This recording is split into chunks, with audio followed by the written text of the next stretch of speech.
Hello, everyone. Welcome to the wild and wonderful world of Cataclysm. We are now on episode 2 of the return of Ian from his great sabbatical, presuming that it loads this map for some irritating reason. Our players, having reviewed the prior session, have managed to drink themselves into a stupor. Uh, we are now going to. Why is it not loading the scene? Okay, as soon as I clicked away, it decided to load. Hold on a second. There we go. Mercy. Our players are now awakening from a bout of drunken rancor to the loud knocking of abracadabra. And they are now.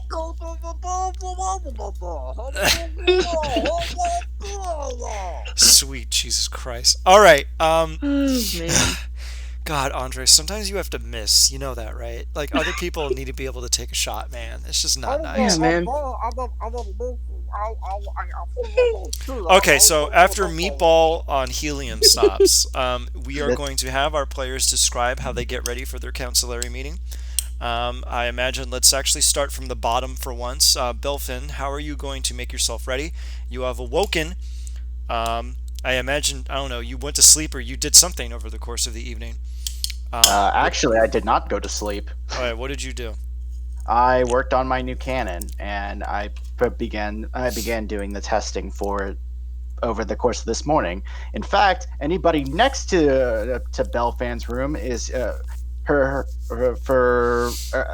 2 hours earlier heard nothing but the general spew of a flamethrower. Okay, whose rooms are next to his? We've never established where the rooms are. If you all want, I can actually open up a new sheet because I think you all have drawing privileges, right? Do not know. You should. On the left, you see the little drawing thing. You should be able to draw because I gave you all drawing privileges. All Yeah, right. you can. Okay, so feel free, honest to God, sit down and make a dumb diagram of your rooms right now. I do not mind. Hmm. I'm gonna make you change your mind.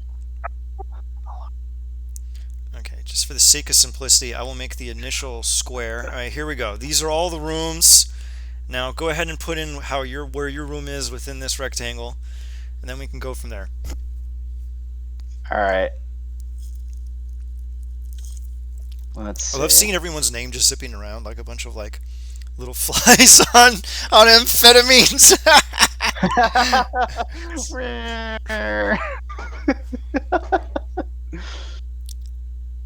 Oh, god damn it.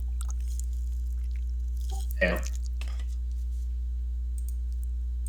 I'm just gonna say no. What's the presumption on the square size of the rooms? For reference? This is purely hypothetical. We don't have to wave our dicks around about who has the biggest room. Actually, I suppose somebody probably would be like, I wanted the corner room with the view of the dry, desolate valley. Oh my god. Well, where are you? Like, someone lives in a broom closet. That should be Milo's. Honest to God, that sounds like something Milo would do. Milo lives in a fucking broom closet. That's so funny. I'll be damned. You know, we're talking about room designs. I was actually literally thinking of that Futurama episode where Fry gets like an apartment meant for robots, and it's literally just like a tiny little closet. Yeah, and then there's like a regular sized room that's like human sized and everything. He's like, oh, that's just storage. Oh yeah. I'm like, yeah, it's like, sure it is, buddy. Oh god. It's like Panike's room is just the fucking bathroom. Okay, I am really pleased by the fact that all of you are apparently master architects. Jesus Christ. Silas has 2 beds. One of the beds is for his rats. Yeah, we've actually, that's canon. We established it in the previous session.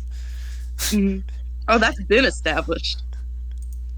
Oh my god. Where in the world actually is my cell phone? Oh, here we go. I was about to say, would you like me to call your cell phone?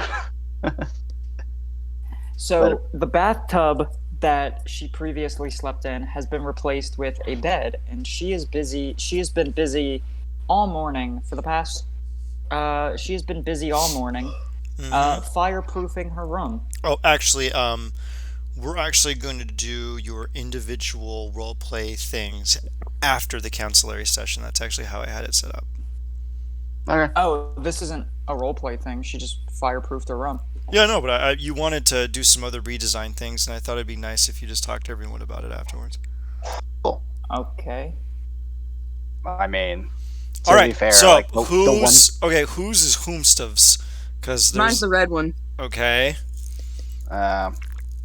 That's a red I was in the trying. middle. I'm trying to figure out who's taking like this large yellow space, and then I realized that Asger's got like another broom closet. Wait, let me guess. Asger's room is empty except for a single large block of stone in the center of it, right? Freak. And a single like nail on the wall for his 2 nails on the wall, one for his duster and one for his pants. Just Oh incredible. my god! Lord Asger is a very simple man. He's a minimalist. While Silas is like a maximalist. He's like fucking. It's like Howl's room in the Ghibli movie. So yeah, like the light red would be Belfan's space, but I'm not sure what the yellow where the yellow goes, or who's the yellow in the situation. I There's thought I deleted that square. there's actually a tile system that I think you're going to have access to. I think it's the one right above the pencil if you have access to that, and you can actually plop down tiles that actually represent rooms. I'll leave open a map for that, and after session you can actually design your own bedroom. Yeah. So All right, here's so the let's go appeal. on. So I think we got our things down. Okay, so Belfin, where are you? It's gonna be this room. Like, but Okay, it's Ponike, basically- you're the one in the bottom, right? Ponike? Yeah, this is. Oh, put your Ponike's room. token where your room is. I think that's kind of a pretty easy solution, right? Like, yeah, that might actually. how make did it we not easier. think of this? So everybody so anybody who's near like Belfan's room just hears like the sound of like a stove being lit. Clang, clang, clang. Milo, where is your room? He sleeps on the roof. Which I'm one? gonna put him Let's over here. see. Yeah, that's fine. All right, take us away, Belfin. So the first thing anybody who's near my room hears is goes fuck fuck, the nozzle is too wide. God damn it. I grossly misinterpreted that. Is there anything else? But besides the sounds of a fucking fire extinguisher going off. Okay. Silas, how are you getting ready for your cancellary meeting? I imagine that you all bugger off back to your rooms, and then you get ready in your room. Well, How do you get ready, Silas? he's just gonna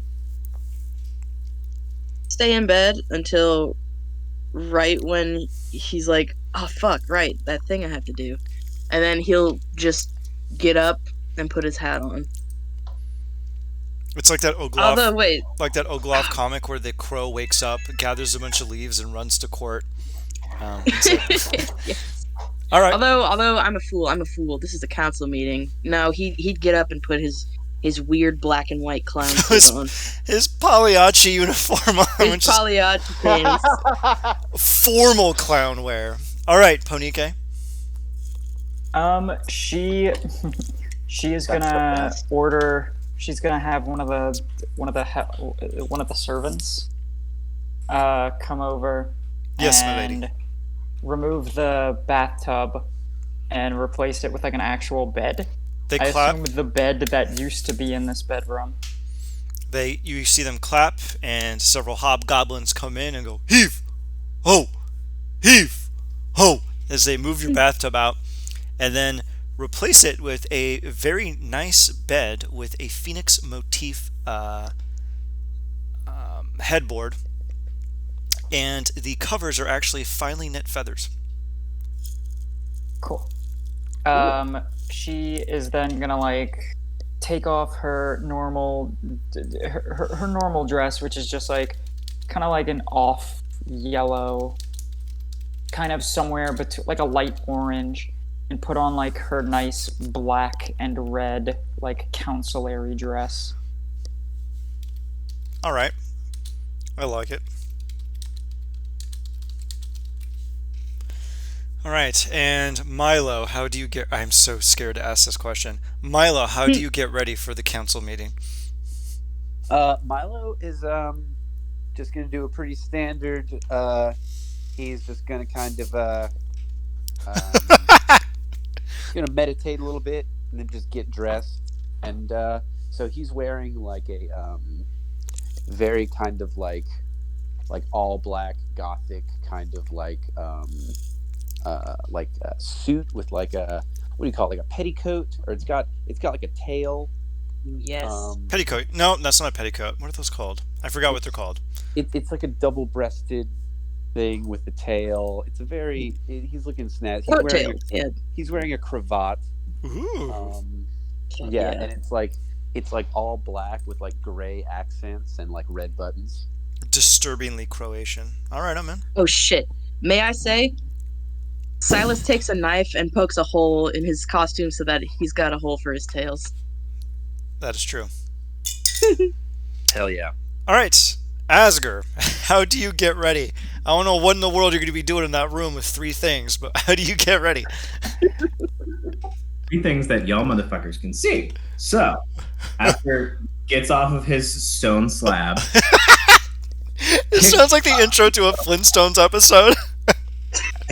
picks up the stone slab, leans it against the wall. Dug underneath the stone slab, there is actually like a chest of drawers, basically, and he like pulls it out and like starts going through it, and he pulls out a very formal-looking black tie, puts that on, puts his pants on, and walks out the door. So you look like a Chip and Dale dancer. Oh, this is beautiful. All right. Larry sigil is on his tie. Ooh, I like it.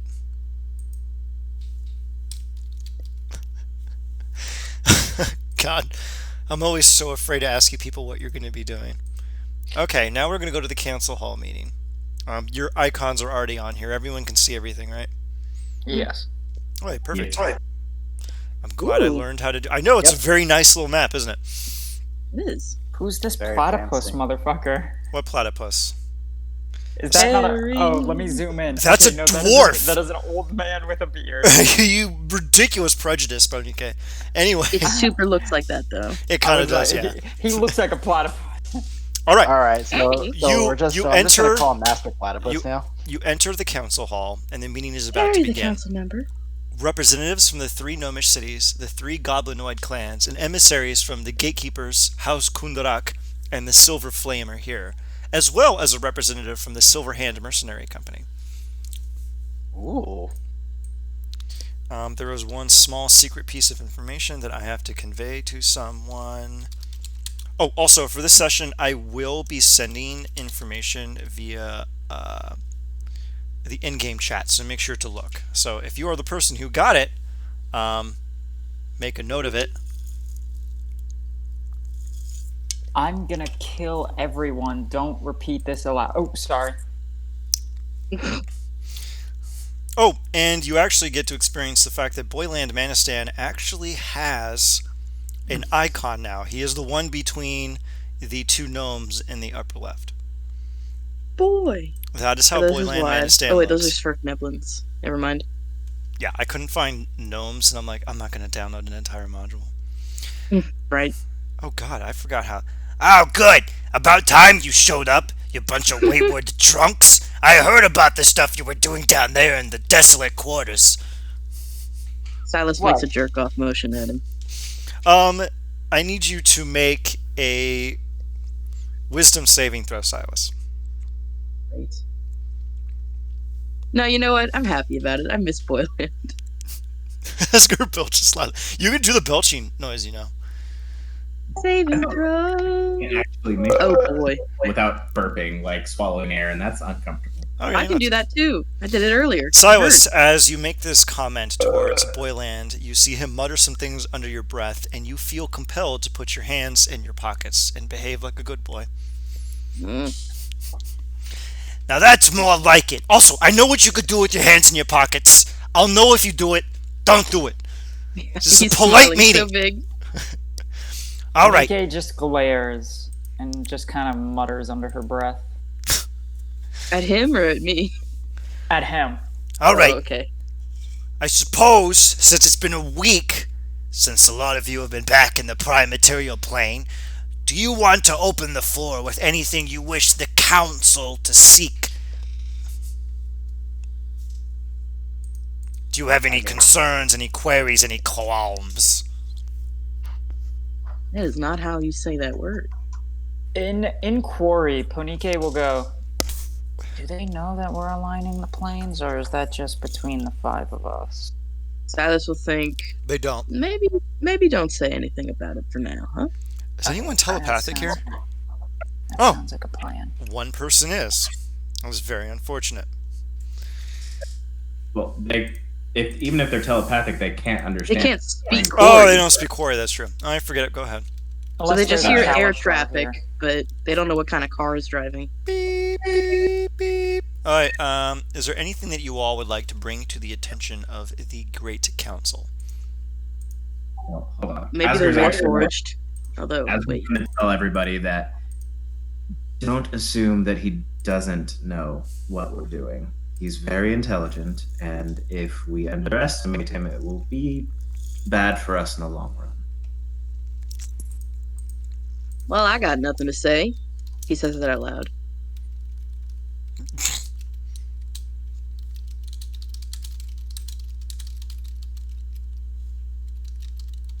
Damn it. I'm not going to treat them that way. So, no one has anything they want to bring to the attention of the council of your fair and great nation?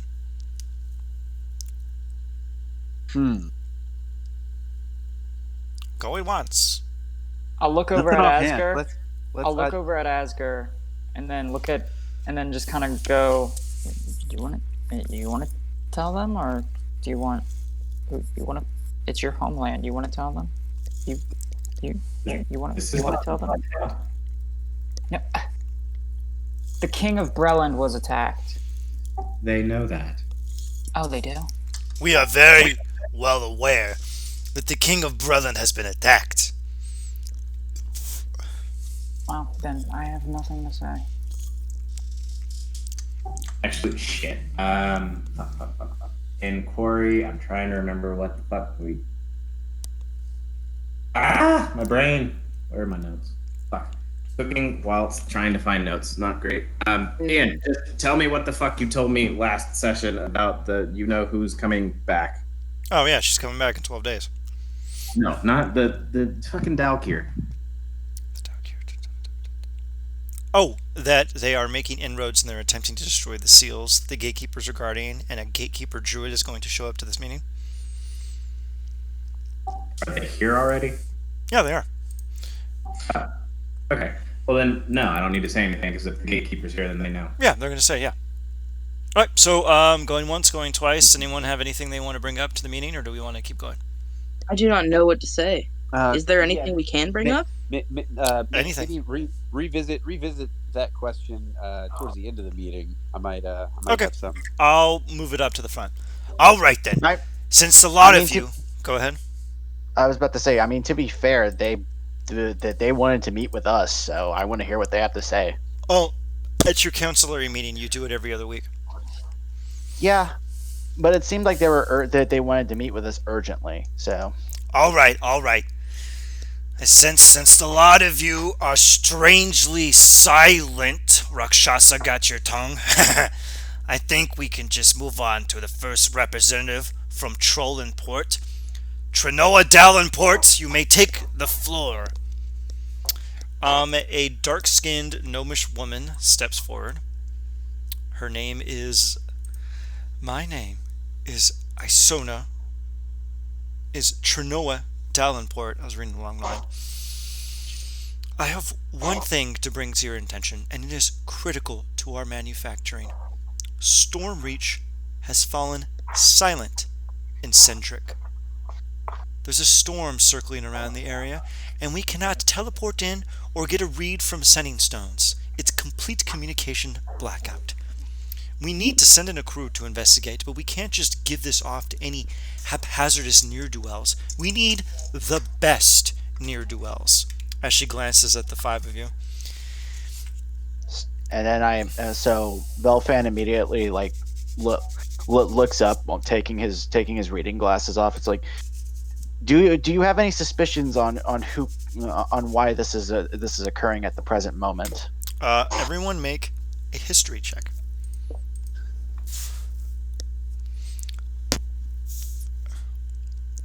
If you believe your character has any familiarity with the lore of Shendrick, you may do so with advantage. What is Shendrick again? It Whoa, is. why does the sheet change? Huh? Oh, Yeah, I noticed that as well. Oh, we switched over to another sheet because Gabe recommended it, and I agree. It's Okay. just it's better organized. Yeah, it is. It's a little quicker to get to stuff. All right, Asger. Alright, I was Wow. The weird amount of 13s. And a weird amount of 19s. Yeah, what the hell? 3 19s. All right, I mean, Ponike, Milo, and Asger, you recall that there is a particular legend about the realm of Shendrick. I'm going to need Ponike, Milo, and Asger to roll a D100. Since you all... Did I just miss this check by 1? No, it's because they all rolled the highest. I rolled an 18 though. I see. Yeah, it's because they had the highest, and so I have them split it. Okay, Ponike, congratulations. I'm going to DM you the myth, and I think it's actually kind of appropriate. Let me see here. I will send it to you in Discord. Feel free to read that off to everyone. Oh, yes. Luckily for you, I'm familiar with some old legends around these parts. And one belief found among both giants and drow is the legend of Du Rashkatul, the madness of crowds. According to this tale, the forces that destroyed the ancient civilizations laid a curse on the land to prevent any nation in Zendrick from rising to a position where it could potentially become a threat. The myth also goes on to talk about the fact that as soon as any Shendrick civilization gets to be big enough and like advanced enough, pretty much everyone just becomes super homicidal and they go out pretty much just conquesting. You know, they're just killing everything that they encounter, just destroying. And fear of the Durash Katul has kept the followers of Valkor and the giant tribes very nomadic. They believe that if they settle down for too long, it'll lead to madness. So in other words, yes, Belfin. So in other words, they suffer some kind of mania. Yeah. And some evidence behind this is that explorers have discovered lost civilizations that are quite recent, actually, a few thousand years old. And that is exactly my concern, Ponike. I'm not one for myth and legend, but there is something that has gripped that continent for tens of thousands of years, and I'm afraid it's happened again. We need a tight-knit group that can withstand whatever this curse is and manage their ways out of a situation. As my good friend Isona is going to talk about, we've developed a lot of wealth from our Dragon Shard mining operations coming out of Stormreach, and we need that money, and we need those Dragon Shards if we're going to retain magical supremacy over the rest of Corvair.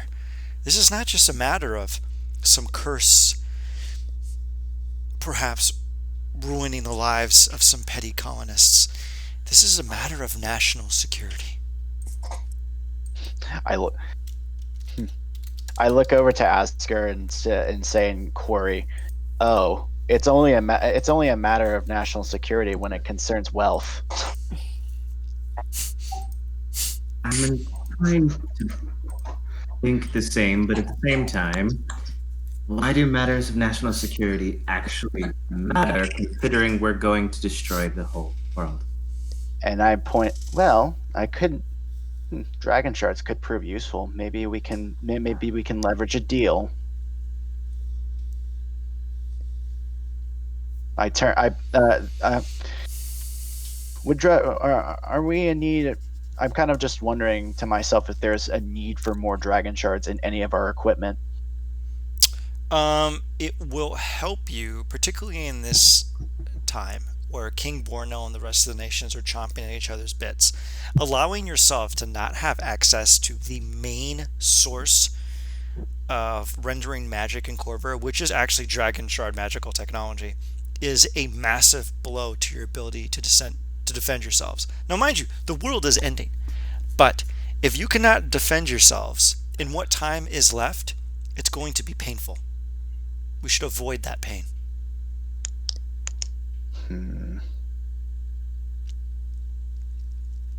We may have to. Was this my thought process on the matter, or are we just going? Like, are you saying that was Belfan's conclusion? Yeah, if you wish to take that conclusion. I think he's smart enough to realize that might want to cut down on the amount of vitriol that is occurring lately, and strength is power. All right. So I then turn to look at Oh, here, give me 1 microsecond. 1 second. Okay, take us away in your thought processes, Belfin. Basically, what I'm doing is I turned over to Milo, Ponike, and Silas, and I said in Corey, losing the dragon shards is going to cause us more issues defending ourselves, and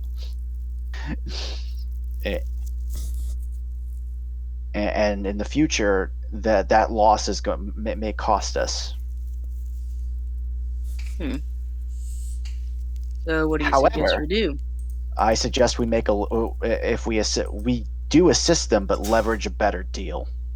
If they're asking for our assistance, then they'll need to compensate us properly, and that may include a better trade deal. Okay. Got any specifics? You're the one that figured out the world was ending before anybody else. Dragon shards are going to be necessary, and that's their primary, and that's one of our primary sources. However, if I start doing the math here, what is our current trade, Ian? What is our current trade deal in dragon shards, and would there be a way for me to leverage it to make it better? You are the premier supplier of dragon shards in Corvair because of gnomish contracts in Stormreach, the only established colony in Shendrik. Okay, but what I'm saying is there any way I can leverage to get more out of them? Well, Trollenport is a part of your own country. It would be like trying to get a better trade deal between California and Texas. Oh, okay. In that case, I was under the assumption that they were their own sovereignty. Nope. They represent the gnomish cities in your empire. So the 3 gnomish factions and the 3 goblinoid factions are here. You, lot, represent the whole, whereas they represent the halves. Okay. Sorry about the confusion then, because I assumed that they were different sovereignties. No, don't worry about it. Okay. In Now, which case, we don't have to leverage then, but like we do need to. We definitely do need to figure out what's going on in Stormreach. That's kind of reaching priority mm-hmm. Okay. because Is there anything else you'd like to bring up? Hmm. You're good? not right now. I don't see any other thing to because I was under the assumption that these were sovereignties that I was working with. No. They're Okay. parts of your country. Now, Cool. I believe you go by the moniker Second Six. Is that correct? That is Indeed. correct. If you wish to partake in this journey, bring your capital ship to Trollenport, and we will ensure that you are outfitted in such a way that you can handle the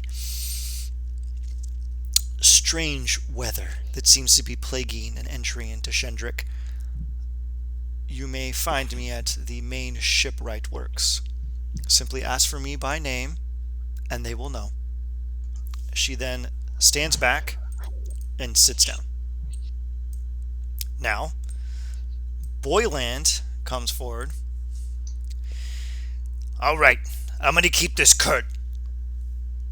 The five of you have been doing an excellent job. Production is increasing. Manufacturing is increasing. More food, more water, more guards, more money. Things Well, are we're awful excellent. sorry. We'll try and do worse next time. If this is you bumbling the job, bumble it more. I like gold. Now, we have a bit of a problem here. House Lockhart is communicating with us. They want more investment and cooperation. We like that. They're one of the premier manufacturing houses, and a revitalized Kenneth manufacturing hold allied with us. That's a deal. Here's the problem, though. Warforged keep coming out of the Mournland and bombing the manufacturing facilities. Now, mind you, we've brought in some security details, and they've managed to make it so the damage is minimal and repairs are quick. But these kinds of petty, consistent attacks mean eventually they're going to rise to something that's going to be a real problem. And we need to cut off the snake at the head. Now, the way we've been figuring it, and I believe on the evidence that you've brought forward to us previously and other scouting missions, it seems that the Warforged are congregating in Eston, the old headquarters of House Kenneth. Rumor is that there's a Genesis Forge there, one of the most powerful manufacturing facilities in existence. I'm worried what a bunch of Warforged with a grudge can do with a thing that can render life into nothingness. This is a problem. It's probably something that we're going to have to handle sooner rather than later. Quick projections on that. A Genesis Forge is a machine that is capable of exploding. Correct? They have that tendency. If you overload them, yes, you could theoretically trigger it to explode. We have evidence. We have prior evidence of a ton of Warforged moving towards the Mournlands. You don't suppose that's a coincidence, do you? No. Is that the Genesis Forge we thawed out and got working? That was a creation forge. It's one of the lesser ones. Oh, okay. There's only 2 Genesis forges in existence. One of them is presumed to be in Eston. The other one is a mystery known only to House Kenneth and its most particular archives. Now, mind you, if you were to break into a House Kenneth facility, not that I would encourage this, you could probably find out where that second one is. And that would be useful. That's an awfully risky thing to say out loud, friend. We're amongst like-minded friends. You say so. It shouldn't be too hard. After all, I am part of House Kenneth. I don't think you have the levels of access we need. In which, anyway, which faction are you with? If I recall, your lot split into thirds. Yeah, didn't you say you were from Fairhaven? I did, yes. And where do we need to go? Eston. Mm-hmm. It's in northern Sire in the Mournland. It's a hell of a journey. A little easy to penetrate the myths if you just go around and enter from the north. It should technically only be a few hours' jaunt into the Mournland to reach Eston. It was a coastal city. So, what you're suggesting is we enter through Thrain. Yes, keep a low profile. I think they'll get suspicious if you show up in a capital ship and penetrate the Mournland's gray mists. I look, I look over to Asger and speak in Quarry again. I'm starting to think that maybe, just maybe, there might be a way to cheat to cheat those securities. My, And for what end? well, if we're going to fool them, well, if we're going to have to, if we're going to fool the machine, we have to fool the clockwork first. It'll take some. Give me a bit of time and some time to plan, and I think I might have something. Okay, sounds good.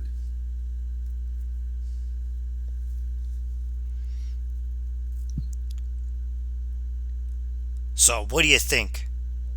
What's the angle we're going to take here?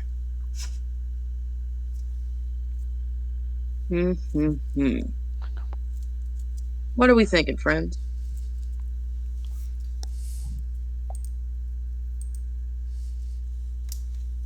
Hmm.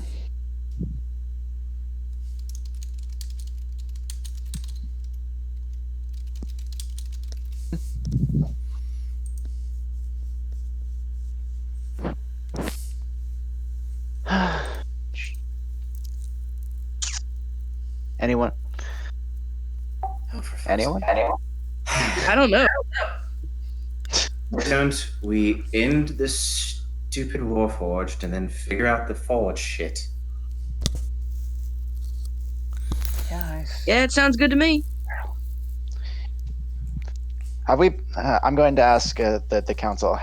Have we been successful in detaining any Warforged crossing into the Mournland, or has any other have any of the other houses had any success in that matter? From what I've understood from our intelligence arm, they capture them and they talk about answering the call. Something is calling to them from within the depths of the Mournland, and they can't pull themselves from it. Even when we put them into a zone of truth, they only talk about the call. So what you're saying is that they're in a consistently mesmerized state, almost like they're charmed. It's not like they're charmed. It's like there's a truth coursing through their souls, so powerful. It's like when birds fly north or south for the winter. It's just in Exactly. 'em. It's like an instinct. I Oops. don't get it. Ignore that. Curious. All right. You're What if- welcome. Go ahead. Go ahead, Milo. What if we change the call? What if we find a way to call to them, to bring them into our services? Now that That I find interesting. Go on. yeah. It would- Spin that yarn, buddy. I wonder. I wonder if there would be a. Actually, it's a Genesis Forge signaling them, or presumably a Genesis Forge or some other entity. That's the Or- conclusion. Someone who turned the lights on. Huh, like a moth to the flame. Good point, Silas. Now, Milo, why don't you tell us about this idea to draw them in? Well, I wouldn't exactly call it an idea, just more. I'm not sure how it would work exactly, but we have a little bit of time to think on it, and I know that calls can change, and that if the voice that they hear becomes one that suits our interests, then why destroy when we can grow? I like this idea, Milo. You're always the one to think ahead. You have no idea. Now, is there anything else you want to bring to my attention about this particular Warforged problem? Um, yes, unfortunately.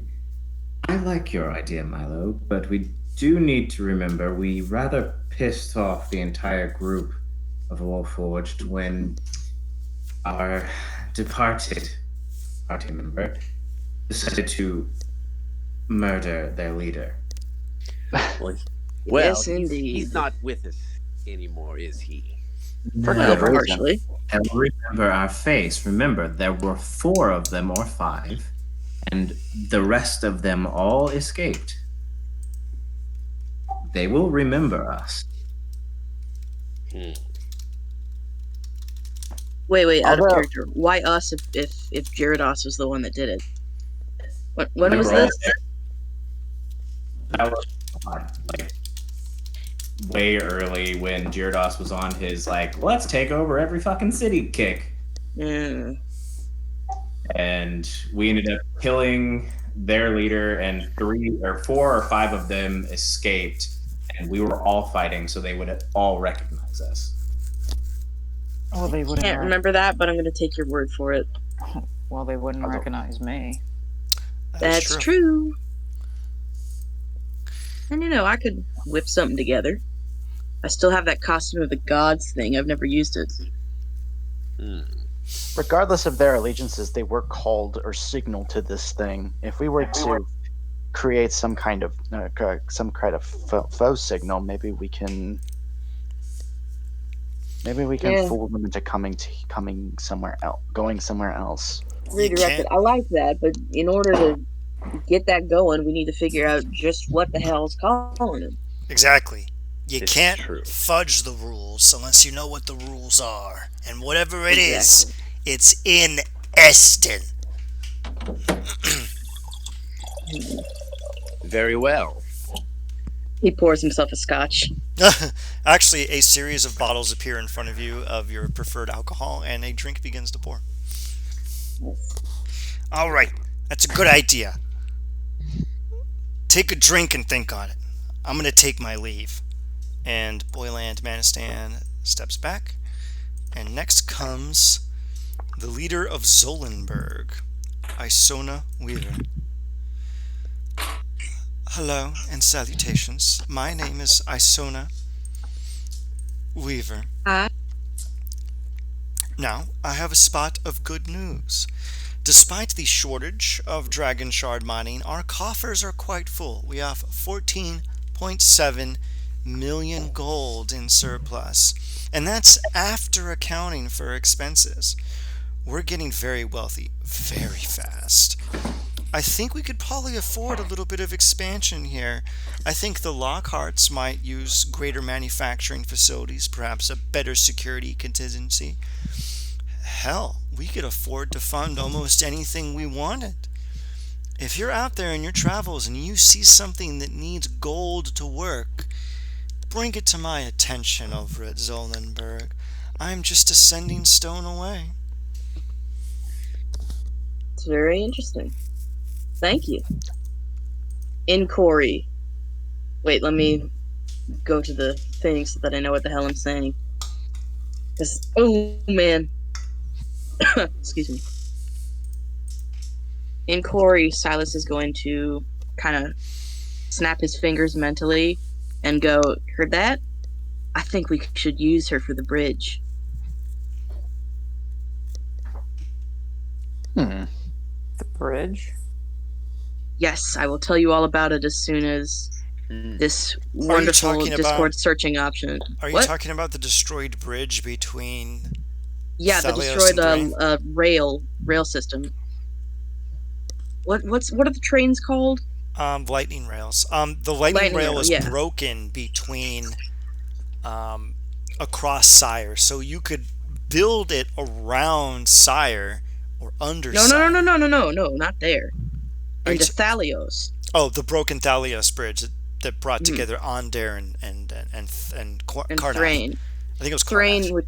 no, it's Onder and Thrain. All right, that is actually exactly what I was thinking of you funding. So Good call. Yay! Go ahead and bring that up to her. Actually, ma'am, I've been I've had an idea kind of bumbling around in my mind for a while. You're aware of Thalios, right? Yes, that place that's under occupation by Thrain. I recall that. Yes, indeed.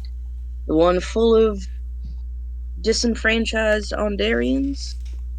Well, I don't think it's right that they can't get in and out as they please. So, if for no other reason than, diplomatic reasons, I said that word twice, doesn't matter. What I want to do, if you think it might be a good idea, is I'd like to fix the lightning rail into that city. Because it's still broken as hell. Now that is a lucrative business opportunity. If you can get What are they me, gonna, if you pardon me, can carry get on? the Carnathi and the Thrain to agree to that deal, we'll fund it for a cut of the tolls that go across it. Now that would make some money. Feel free to visit me in Zolenberg once you figure out how to get their attention. I think I got an idea already. Will do, ma'am. Thank you. She takes a faint step, gives you a bow, and steps backwards. Next comes a large hobgoblin. The name's Quen. I'm the leader of the Word Bearers. Now, if I recall, I asked you to take care of a particularly meddlesome Fey spire known as Shay Joradal. I can see that it is gone. That thing has plagued us for decades. I thank you kindly. In exchange for this wondrous service, the Word Bearers wish to bequeath upon you one of our most sacred texts. It is a smithing manual from our greatest smiths. Now, mind you, it's in Goblin. We dare not translate our own texts. It would be I can read that fine. good. I see that you are learned in the ways of our kind. Now, you may take this as a gift, as a gesture. The Word Bearers are thankful for your leadership in this time of crisis. Now those fields, once plagued by Fey monstrosities, can be used for more worthwhile endeavors. And we thank you. He gives a tip of his hat and pulls out a book inlaid in brass with goblin writing on the exterior and puts it in front of him, waiting for one of you to grab it. I'll go get it.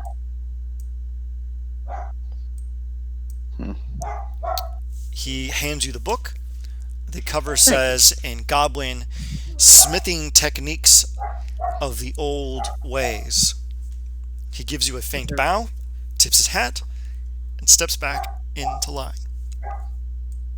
I will do the same to him, and then I will walk back to my book, and I will put it next to me. Another hobgoblin steps forward. My name is Rooster Khan, leader of the Blade Bearers. You have restored upon me the scepter of the true king, honoring our old ways. You have my thanks. If you wish for any assistance in the martial arts, we would be glad to lend our service to your cause or any cause you see fit. We will train any number of men you see worthy. He gives you a faint nod and then steps backward.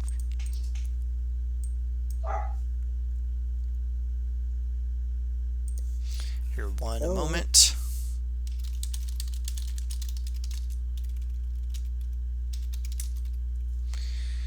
Allow me a microsecond.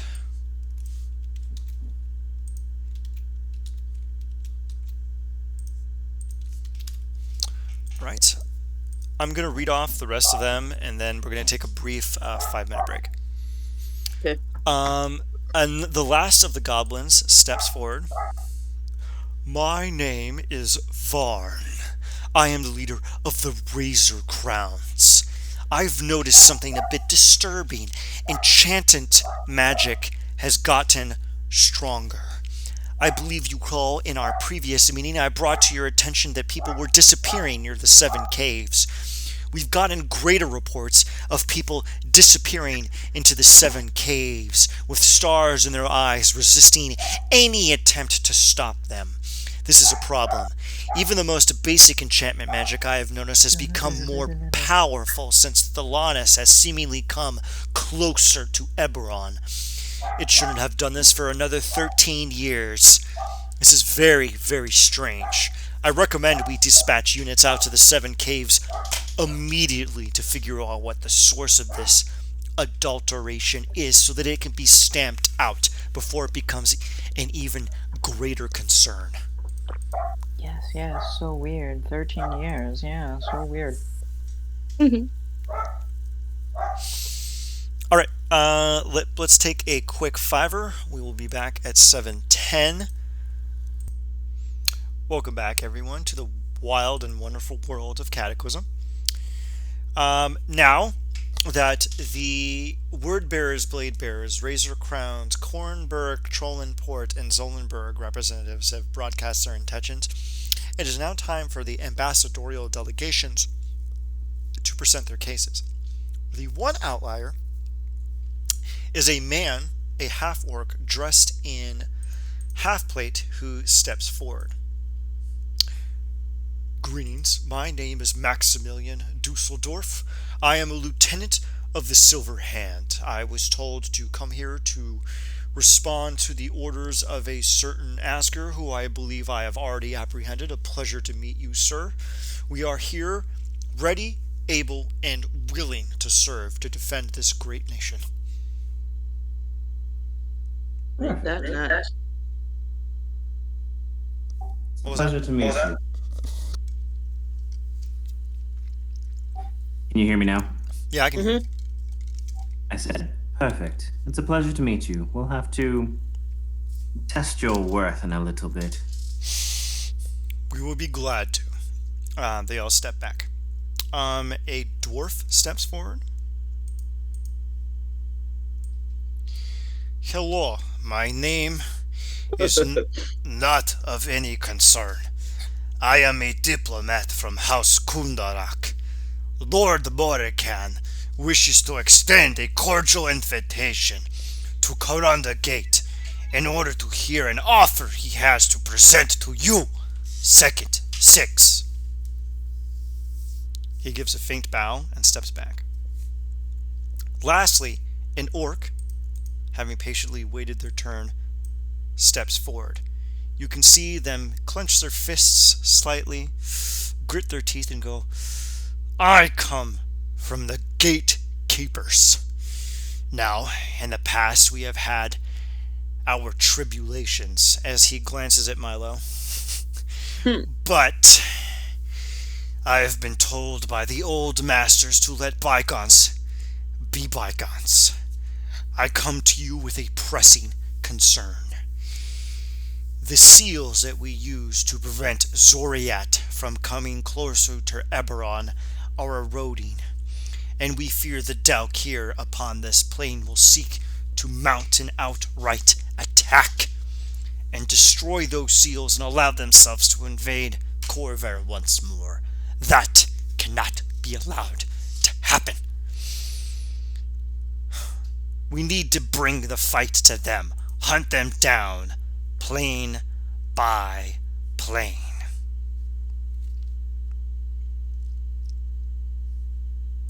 Silas will look at everyone else with raised eyebrows. How exactly do you presume to do this? We're gonna go where they rest. The Underdark. In the realm of the dragon below, in the recesses of Kyber. We'll take the fight to the belly of the beast and kill them in their own lairs. In their own lairs, where they know every twist and turn? and will presumably be much stronger. These are Not that I'm creatures saying. of madness. To do the Mhm. unexpected will throw them off their motion.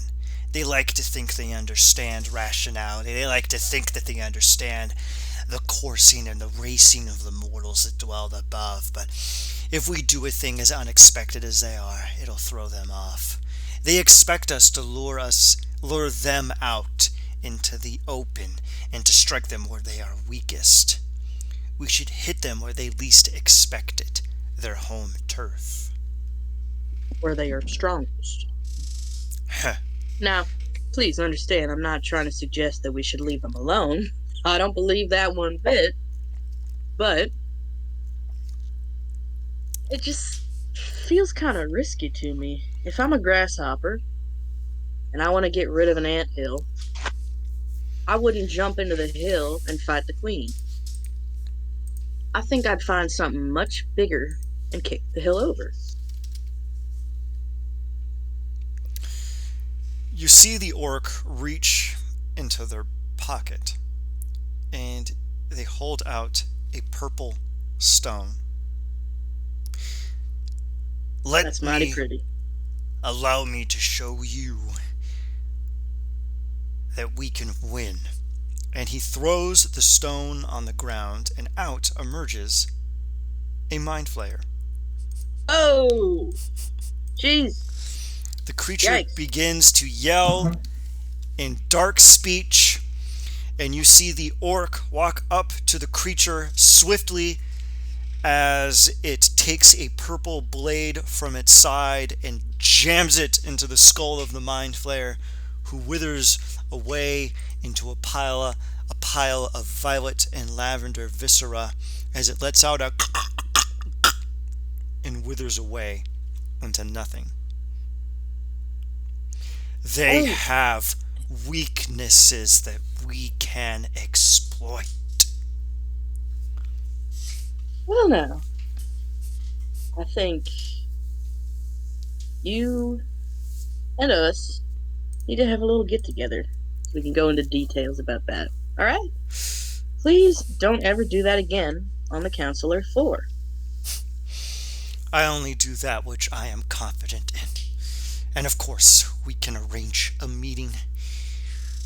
Shall I return here at a later date, or perhaps later this evening? Yeah, why don't you just stick around? We'll fit you in. As you see fit. They give you a faint tip of the hat and step back into the dim shadows, and they disappear. In Corey, Silas goes, "What the fuck? How do you fit that in the rock?" Yeah, that is incredibly. I wanna do uncalled that. for. Am I the only one who's sitting here right now thinking that this man will just replace one problem with another? Hey, can you turn your? Can you get closer to the mic? You're kind of quiet. Yeah, you're a wee bit quiet.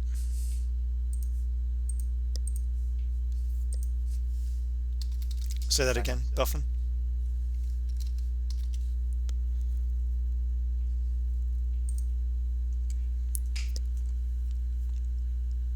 I agree with you, buddy. It's just. It's not that I don't think it's a bad idea. It's just the Oh, I do. problem is that we've had a history with mind flayers, or at least their kind, and it has not, and they have not been kind to us. So replacing one problem with another doesn't really seem like a very good idea. Well, what will we replace it with? I think I'm misunderstanding you. He's saying we're replacing the Dalkir with mind flayers, but in all honesty, the Dalkir are much more terrifying than mind flayers. We've dealt with an elder brain and quite a few of the mind flayer brood to begin with. I In think the means to flood the Underdark as a way to thin the herd, so to speak. Before Mhm. Well, I'm for that. Ugh. No, man. Hey, they're staring at us. We gotta say something out loud. Well, that was quite interesting. Is that all? Yes. I think next time I'm going to search any orcs that come in here. You'll search everybody, please. All the Oh, other no. everyone else starts like whistling to themselves and kind of patting themselves down like I got nothing on me. Mi- Just my gum. Milo steps forward and says, "Is there anyone here who hasn't spoken yet that would like to?" And then he kind of like looks at an empty spot in the room, and then just keeps scanning the room for all the faces. Good Also, man. how far away is the council room from, say, our bedrooms? About 100 yards or so. Oh shit! Well, then, fairly quickly, you guys hear. The doors explode open, and Threadsever flies into the room and lands in Asger's hands. Silas screams just a little. Sorry, I did that when the asshole called out the creepy tentacle asshole. No, I get it. God. You got a delayed release on that? Man. I mean, it was in my room. It takes a bit for it to fly over here. Oh, okay, right. It needs to jiggle the knob a little. There has now been 0 days since a flying scythe incident has occurred. Yeah, we're gonna have to change the calendar. All right. Man. So, is there anything else we need to bring to the attention of the council before we depart for the day? I would like to add something. Go ahead, Milo. Milo steps forward and just and takes like a uncomfortably long look at each person in the room, and he kind of like looks at them and to kind of see if they'll stare back, or if like how long it'll take for them to look away from my gaze. At us too? No. All of the everyone else that's not a party member. They will look at you, and I'm going to roll Any some. interesting reactions? Yeah. And I guess I'll throw an insight check out there as well, just for good measure. Bardic inspiration. Ooh. All right, so we. Oh my God. You scan them. If my roll was at disadvantage just now, it was only a 33. So. God, your insight is so ridiculous. That's a Oh, flex. actually, I think I forgot one of the diplomats. One moment. They come. Sorry. Actually, you hear the bean and beef burrito. You hear this from the outside.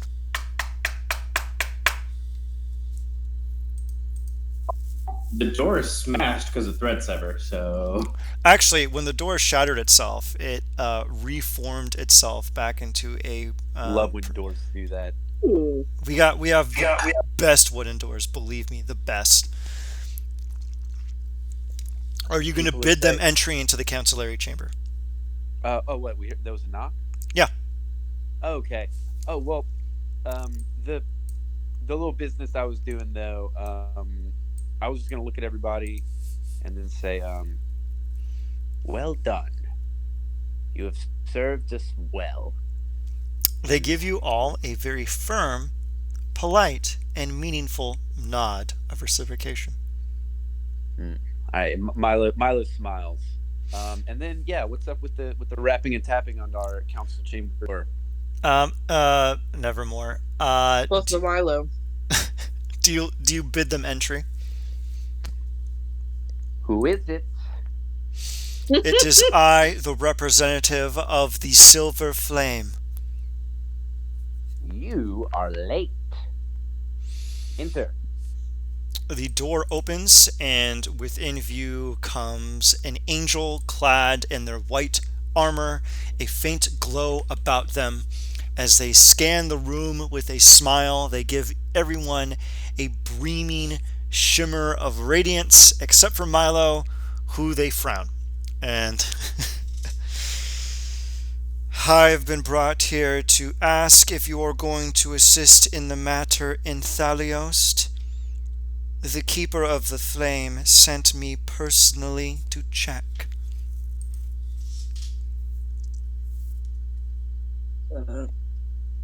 Inquiry. What? Anybody know what that's about? I cut out completely. I didn't hear anything. I don't know why I cut out. I am the representative of the Silver Flame sent by Jaela Darren, the Keeper of the Flame, herself. She wishes to know why and when you are going to assist in the matter in Thaliost. Why? She spoke to you at the event at King Borinel's palace in Breland and Sharn. She asked, or rather told, that you would have some role to play in that place, and she wishes to know when you are going to begin playing that role. Yes, I remember the talk. You must understand. Rome wasn't built in a day. We've been making decisions, making plans, shaking hands, behind the scenes. How long are y'all here? I'll have an answer for you soon enough. We just need to get everything out on paper, you know? If We want to you make sure of this. wish, you may visit her at the great citadel in Thrain, but she will want an answer. Oh, I'll give her an answer. I'm not going to keep her waiting. She's the flame after all. That is fine. Do you have any questions for me? No, but next time, don't be afraid to just come in. That would be rude. She then disappears in a blazing sphere of light, surrounded with eyes and wings, and then nothing. That's not true. You were invited. Man.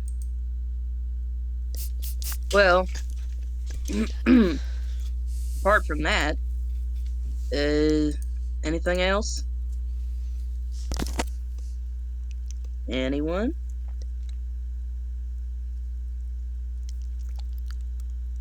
Does anyone have anything else to say? The emissaries, the ambassadors, the representatives from the goblin clans, the representatives from the gnomes, all shake their heads no. Boyland. Now what say you, Second Six? Shall we adjourn? If no Think one we else has shall. anything to say, then I think we shall adjourn. All right. This meeting is hereby adjourned. The rest of the representatives begin to leave one by one. Silas will. Oh. Sorry. Until the room is completely Oh, Boyland. empty. Silas is gonna really dramatically pull his hands out of his pockets and make like he's gonna do the bird, but then just do a heart shape at Boyland. You know what? He's the last to leave. Wait, hold on a second. Milo closes the door behind Boyland and says, I'll ask one more time. Is there anyone in the room that wishes to take the floor? As Milo says this, in the dead center of the room appears suddenly a Rakshasa. Oh, a kitty. Oh, sorry. My friend Milo! It's been a long time! Come here! Oh, Wait, who's this? Don't you know me? I was your understudy at the academy. We worship the same God, my friend. You taught me everything I needed to know. My young protege. You legitimately don't remember who this guy is, but he did actually do what he said he said. Okay, so wait, hold on. So I don't remember. Okay, Andre doesn't know who this guy is, but Milo does. Yes. Milo doesn't. Oh, okay. Okay, Milo does. Oh, well, in that case, okay. Feel free to spitball I know it. a trick for this. I know a trick. Wait. So Milo does know who he is, but he says, it was what was it? Your name? Hey, I know a trick for that. If you wanted to you know don't what it is. remember? You don't? Oh, Damn it, I forgot what voice I was using with him. You don't remember? It was your Barovia voice, basically. Ha! You do not remember? No, it was like a car salesman. Yeah, A kind of. Russian car salesman. Yeah, it kind of was. Well, anyway, we're going to Barovia because I've already lost it. You don't remember? Yes, my young protege. How long has it been? I think about 1,000,000 years. It's been quite some time.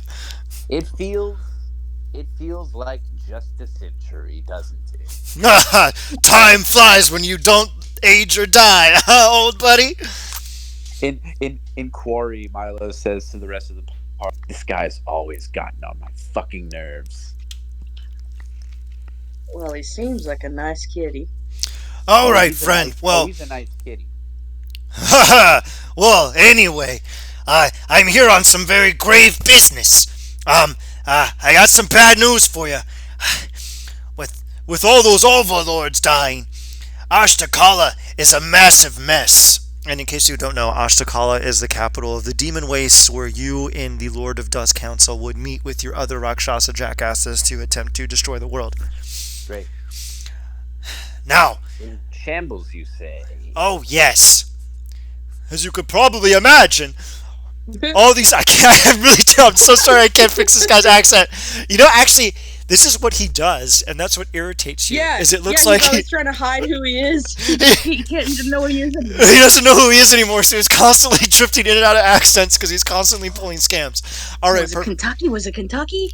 Oh, Hey, y'all. I'm really sorry. You know how it is. I always forget which person I'm playing where. I have like at least 22,382 different identities. It gets really difficult to remember who I am. Ha ha ha! It hurts though. Naturally. And So Corey, why do you not like this guy? He's a fucking trip. In Quarry, we have a history, and there was some unpleasantness, but you know, bygones are usually bygones at the 100,000-year mark. Mm-hmm. Hey, say something else to him. I want to hear him talk again. So shambles, you say? Yes, as you can probably imagine, having all the overlords killed has created a bit of a power vacuum. Now here's the real problem. The issue is that there's too many cooks in the kitchen now, you know what I mean? You know how you and I were talking about how eventually once we kind of 86 the rest of the overlords, and the great one, Eldrin Kalu, can eventually rise to the top. You and I will be the cream of the crop. You remember that? Naturally. Okay, so Belfen says to Asger and Quarry, if I ever become banned, please end me. So, Y'all hear Corey, right? here is what we are going to do. Oh, but there's a bit of a, how do they say, a fly in the ointment. You see, Eldrin Kalu is very mad at you. Very mad. I came here as a courtesy because you are my friend to tell you that the one above all is fucking pissed at you. I think you should probably go back to Ashtakala because he wants to speak to you a little bit more, directly, if you remember what I say. Did you come as a friend, or did you come as a messenger from Elton Tolku? You see him lift up the back of his shirt, and you can see that he has had the entirety of the back of his skin removed and then salted. A little bit of both. Yeah, and, he is not a nice guy. He is not nice. At first, when he did that, I thought he was proving to me that he wasn't wearing a wire, which is really funny. Hey, listen, man, I don't have a sending stone. As he lifts up all of his clothes, he actually strips naked. He immediately intuits. This is my pet rock. He immediately intuits what you are worried about and begins to strip naked in front of everyone until he's buck-ass naked. Do some heroin with me right now to prove that you're not a cop. All right, you got it. You got me? Okay, I was bluffing.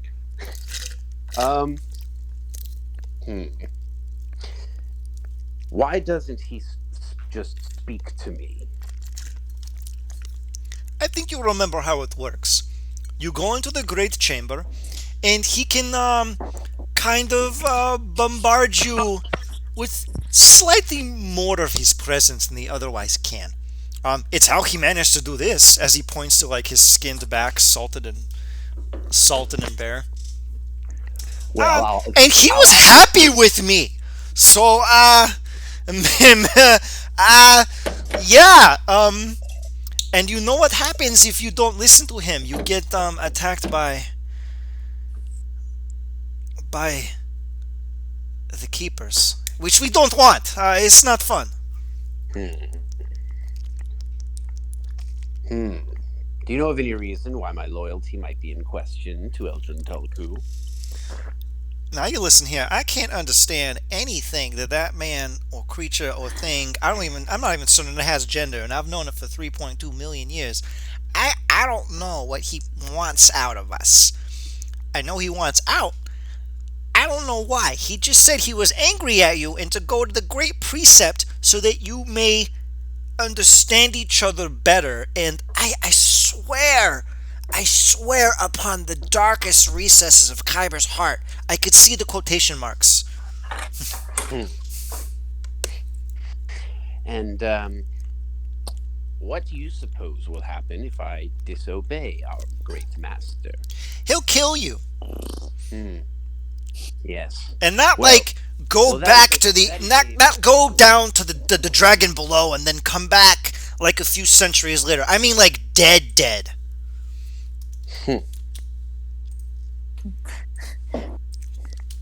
Pranike's ears perk up. It's What? like Bacana. Like an owl. Like an owl. She's just like, yeah. What? Talking about permadeath? I didn't catch this guy's name. What was it? Oh, we didn't. But look, I've got a trick for that. If you don't want to be embarrassed, you gotta be like, "Hey, have you met my friend? Have you met my friend Silas?" And then he's like, "Hello, Silas. I am Kitty Cat." I do that trick in real life all the time when I. It's forget- works. too. It works. Alright, so go ahead and pull the trick so you can get his name. Introduce him to all your Well, friends. earlier I was like, and you what was I was doing?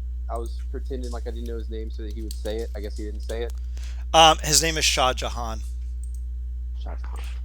Well, Shah Shah Jahan, I must say, it's I wish different circumstances brought you here.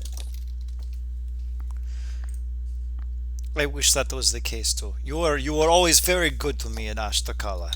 You prevented me from being harassed by the Yugoloths. You were good to me. It's why I came here as a friend and also unwitting messenger. My back hurts a lot, but Yes. All right then, friend. I appreciate it. You can go now. smell you later. As he gives you a tip of the hat and then disappears. Man, I like him. That makes one of us. Well. I I'm, won't cry, but this is that like- was interesting. Got anything you're gonna need help with? Not that I doubt your power. Hmm. We I are may need buddies. I may need to have a little chat with my master. On the other hand, maybe I can put off this little chat with my master. Maybe I can just avoid talking to my master altogether. Hey, I didn't talk with my dad for about 3 years before I killed him. Go on. Do you realize? I mean, I talk to. Oh fuck! What is my creator's name? Fuck. It's Some with a P. It Aethon. starts with an Aethon. Aethon. I mean, I barely ever talk to Aethon. Man, I don't have a god. I should go to church. May I suggest this great thing of worship yourself? I've been doing that for 35 years. I think I've had enough. Silas, where we're going, we won't need gods. The gang goes to the demon wastes. I know, but Not a fun place to go. Milo will love it. Everyone else, not so much. Not so much. Let's I'm go excited. to the demon waste. Yahoo! I'm suddenly very thankful for my fire resistance. All right. My now- legs, I can walk on lava. Let's go to the lake of fire. We are now all alone in the council chamber. It is about the afternoon. Would you all like to say, avail yourselves of the wonders of Paladrol? Why not? What you mean? Oh, can we check on the baby? Let's check on the baby. Please check on the baby. I'll mention to Milo. As Milo friends leave, I'll go. So are they the godfather of your child?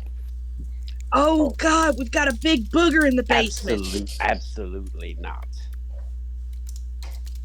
No, this child will have no godfather.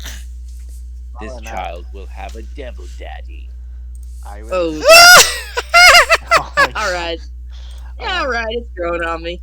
I do propose that we get that the child out of its temporary cradle and into a more permanent one. We do need to repair the tank after all. Ooh, yeah, we do. Gotta have a ride.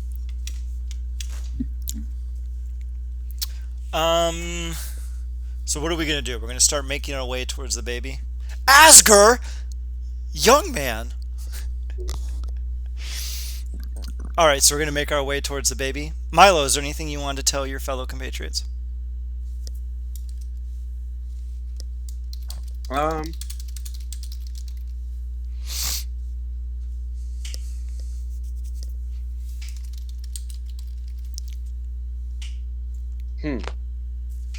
Not at the moment.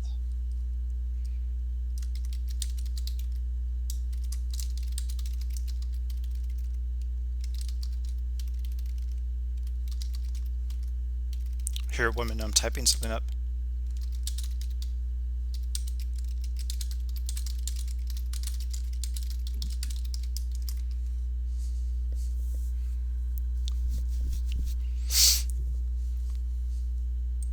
Okay. Butter. You're back? Oh my God, stop running around. Dude, Yeah. what the hell? I went to wash my hands and she shat on the floor in front of me. Oh, that sucks. No. Womp womp. She's such a toddler. I love it. Look me in the eye. Milo. Guess what she Shat on the floor. Who shat on the floor? My cat. Aw, sweet baby. She's a sweet baby, but she does it all the time. God damn it, It's like Belfan, she's stop doing that! Okay, So Milo, go ahead he had and... sugar. Who gave him sugar? Milo, Sorry. Milo pauses and looks around and kind of listens closely and puts a finger up and says, "That is very odd. Usually the child sends out its death throes around now."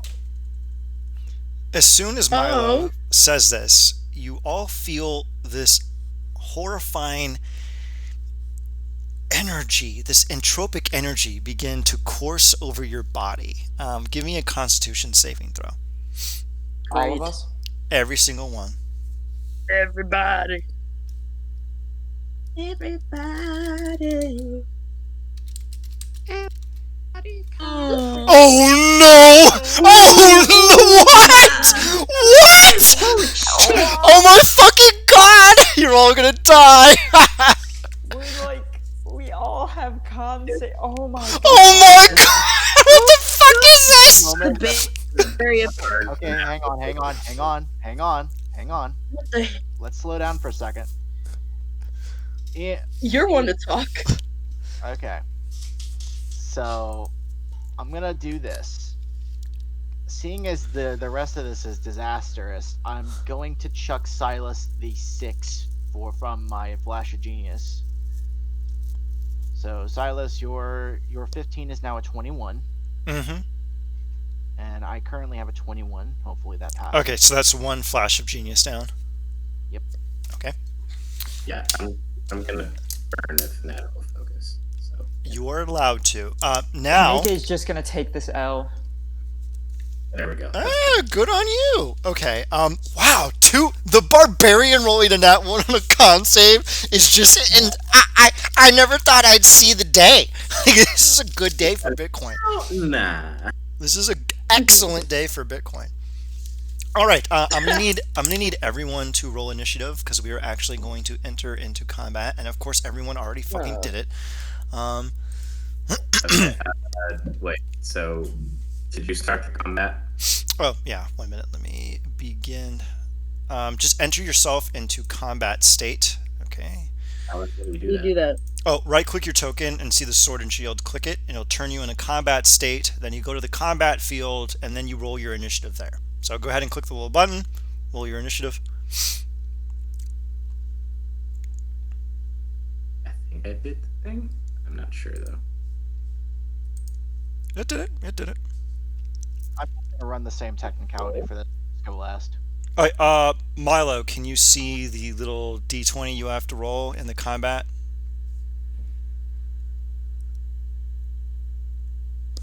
The The little fist. It's the window to the right of the dialogue window. fist.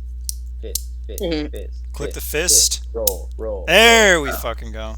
Did it roll twice? Because my rolls never popped up. What did you roll? Apparently a 14. My rolls never showed up on the screen. Oh, you can it. Yeah, that's weird. Yours didn't. If you want, you get a roll twice. You can re-roll your initiative if you want. Okay, you're at a 21, which is how God intended it. There we go. All right. Everyone who failed, which is literally everyone except Silas, Belfan. Actually, it's just Ponike and Milo. You take the following extremely high damage. You take 3 points of necrotic damage as you feel this entropic energy course over your body. Now, we are in initiative order right now. This is simply for the sake of narrative cohesion. Does anyone want to roll anything, Asger, to determine what the locus of this entropic energy is? Fucking baby. It's obviously the fucking baby. Asger, you say this aloud. All right. You feel this energy course over you, and it is the top of the round. Asger, do you want to determine how long it will take you to get to the child with this energy coursing about you? Sure. You may make an appropriate roll.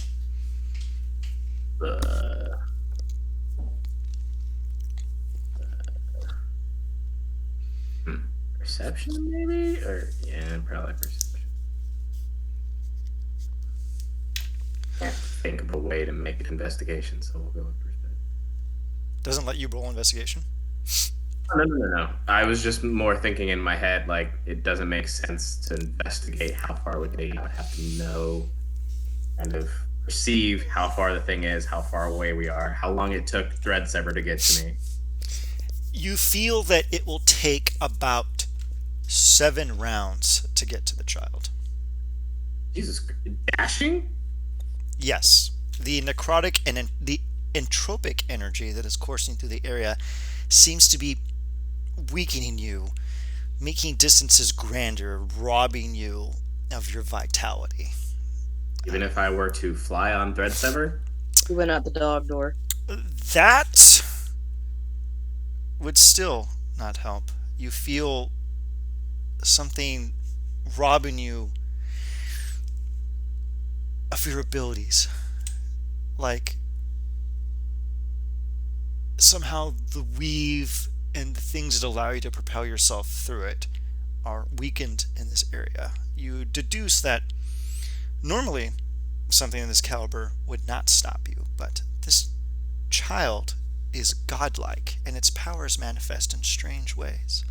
You grit your teeth, and you think, then I suppose I'll have to chop off its head when I see it. Odd thing for Asker to think to the baby that he promised he was going to protect. How would you react to feeling that this creature is emanating out this horrible entropic aura? And it's pissed off, and I need to calm it down. All right. Okay. Okay, Asger, what would you like to do with your turn? Start hauling ass towards the baby to try and calm it the fuck down. All right, you haul ass, Asger. And next is Silas. What would you like to do, Silas?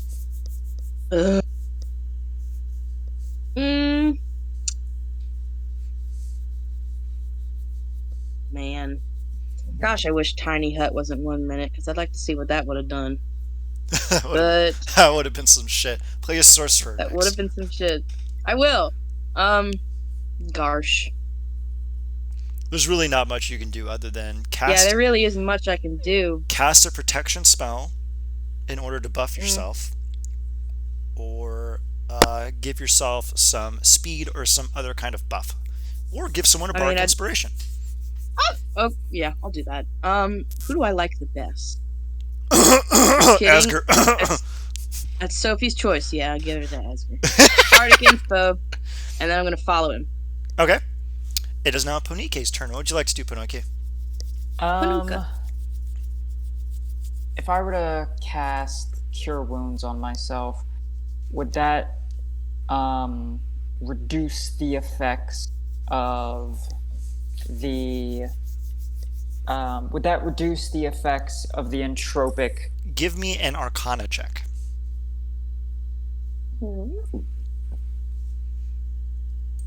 22.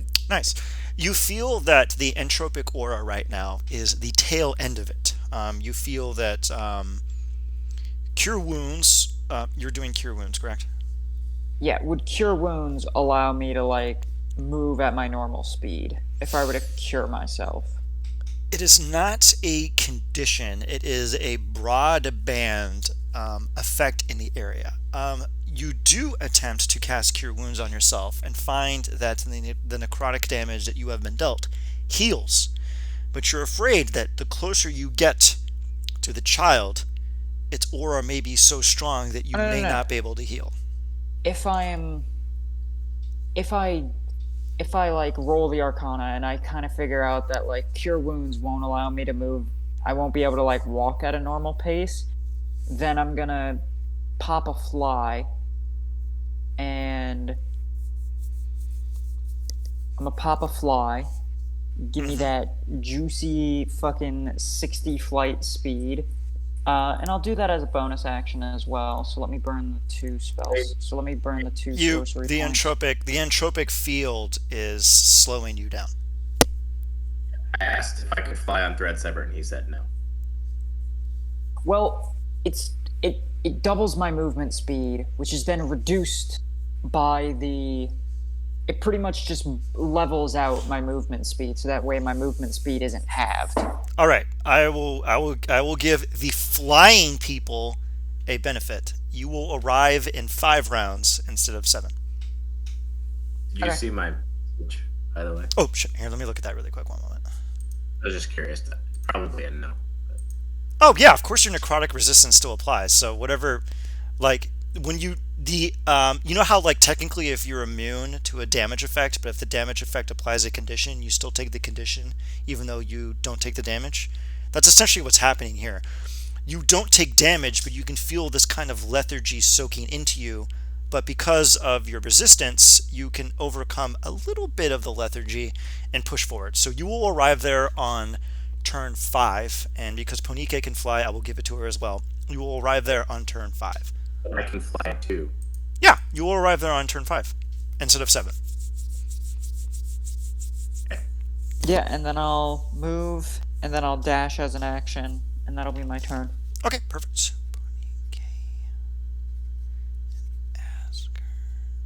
Okay, perfect. All right, it is now Milo's turn. What would you like to do, Milo?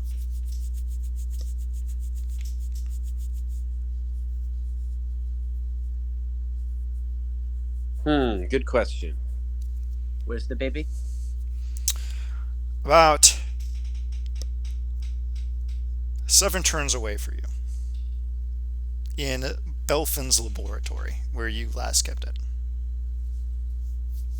I'm going to. I'll just dash towards the baby. Alright. Don't want to cast any buff spells on yourself or anything. Nah, I'm raw dogging it. Okay. Milo knows what's up. Alright. Belfin, what would you like to do? So, is my lab adjacent to the building, or is it just like a separate building altogether? It is embedded in one of the lower recesses of Peller Drawl near the hydroponics facilities and a geothermal vent. Okay, so it's a couple of floors down, Yeah. basically. Yeah.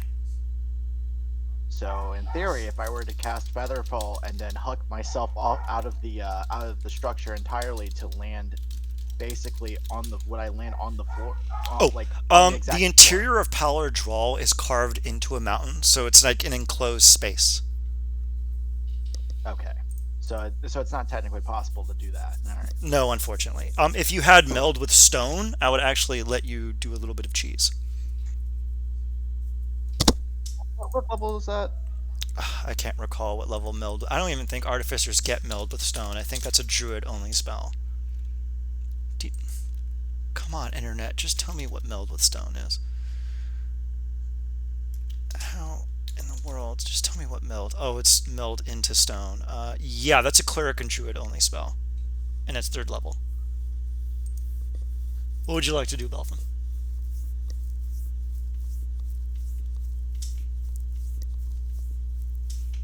I'll just move as normal.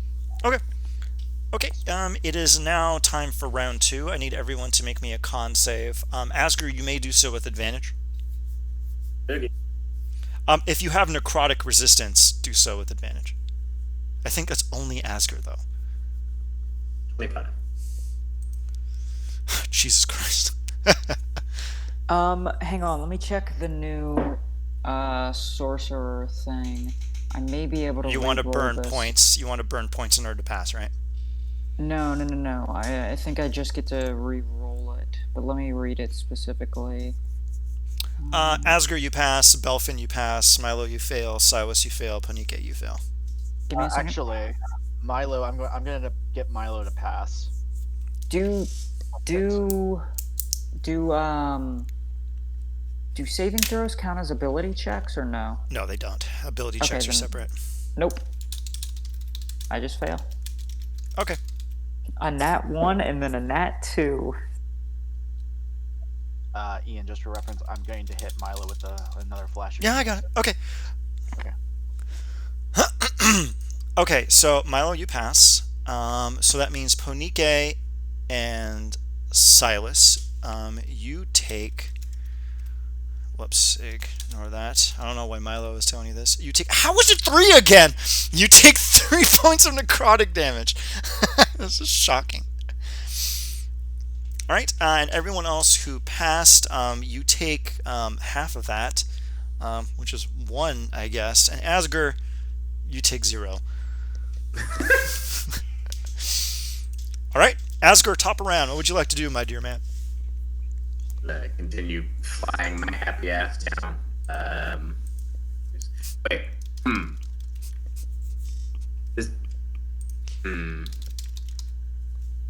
Does teleporting work? Do you have teleport? Anytime I cast Minor Illusion or Fog Cloud, because I got those from the Cloud Giant thing, because I rolled it and got lucky, I can teleport 30 feet. Huh. On top of your movement speed, right? On top of my movement speed. Not to mention. You will arrive at turn 4. If Cool. you do that. If I burn, okay. How many rages do I get again?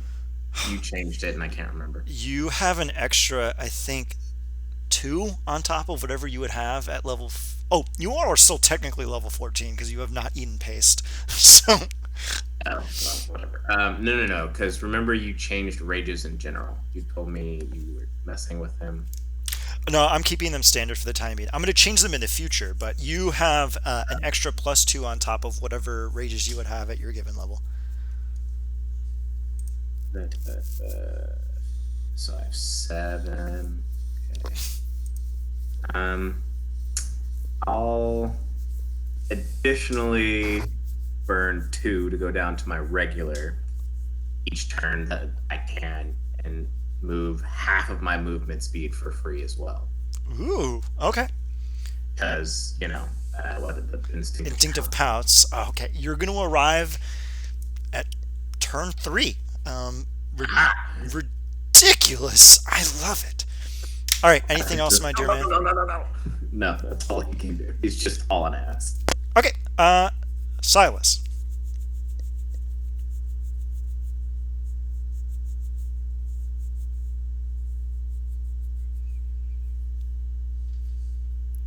God, how do we have different people on different maps? Shoot. I remember there's a way to do that. We just click over to the map, I think. Let me see. Yeah, so on round 3, Asger, plop yourself down on the laboratory. What was that? All right, Silas, what do you want to do, my good man? Silas. Sorry, I'm muted. There Yeah, I was. Yeah, I'm just running. All right. Ponike? Yeah.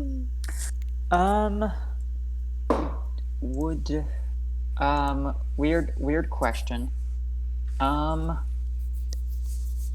Would the spell Fire Shield, it can give me resistance to cold damage. Since cold is like the elemental equivalent of necrotic, would that give me any buff? No, it would have to be necrotic. Okay, well then I'm not gonna cast anything. I'm just gonna Oh, give an Arcana check. dash. Reasonably competent to determine that cold is not necrotic, so it won't work. Okay. Yeah, the DC on that was not very high. Wow, cold is actually not necrotic, damn it. Now let us go to our next ne'er-do-well. Milo, what would you like to do, my good man? How far away now? Another 5 rounds. Damn, I gotta be able to do something quicker than that.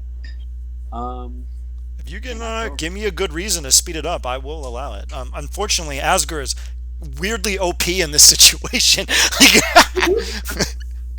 Yeah, let's see. I can do.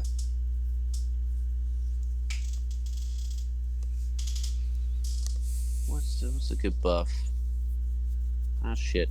Okay. I'm just gonna.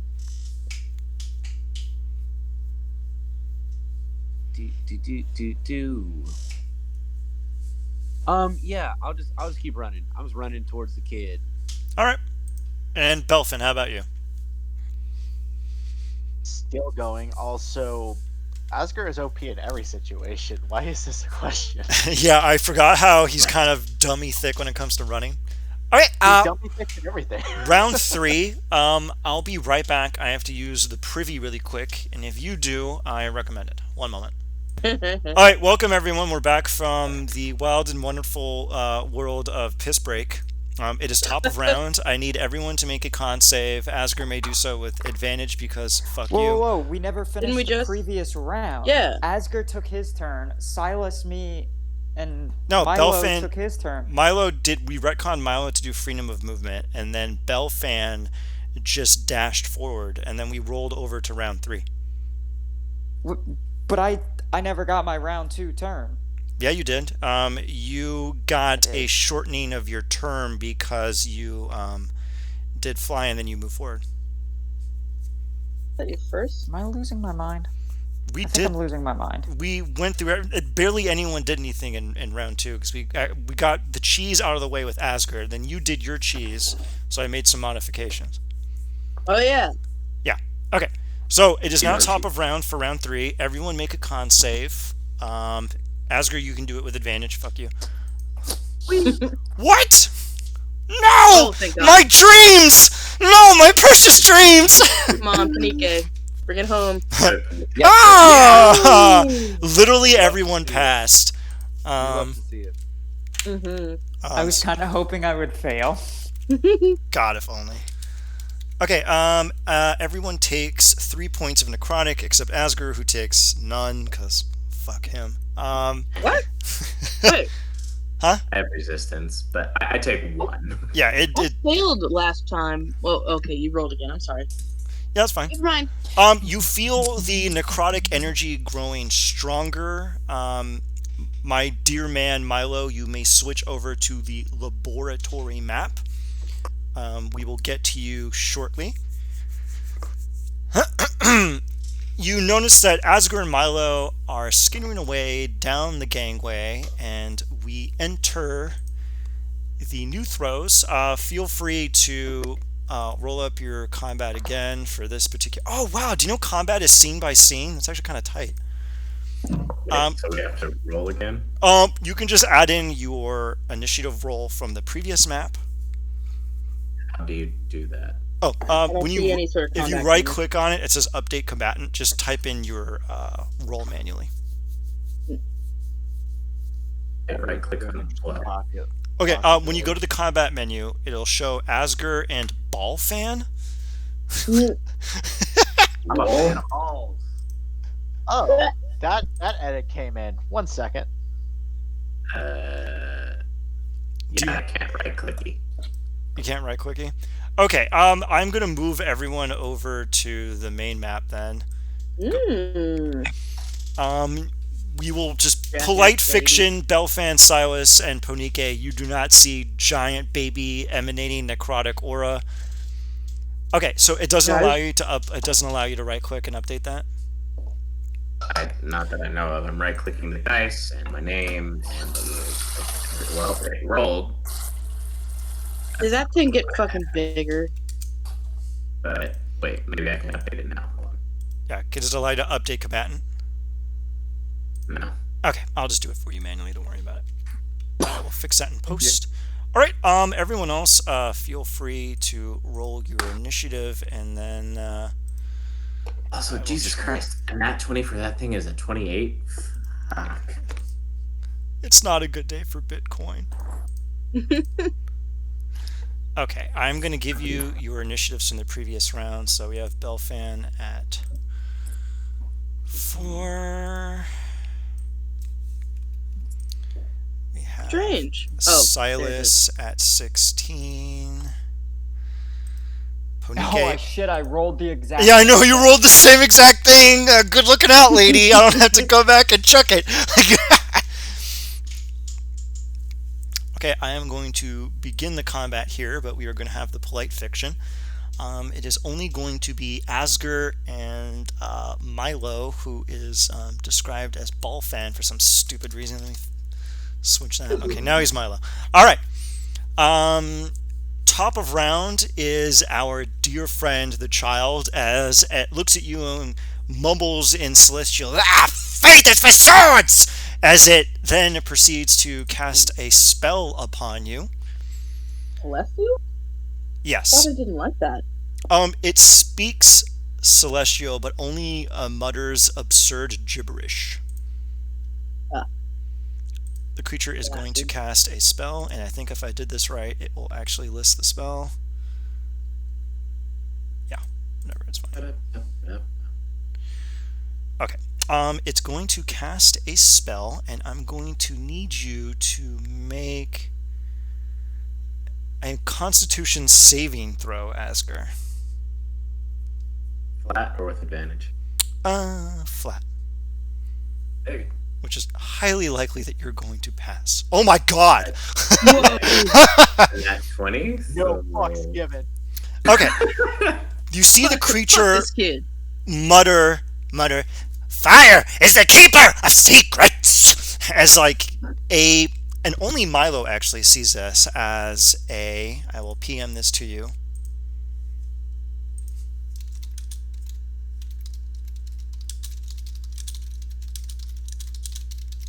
I don't like this. Because Milo has true sight. That's exactly why.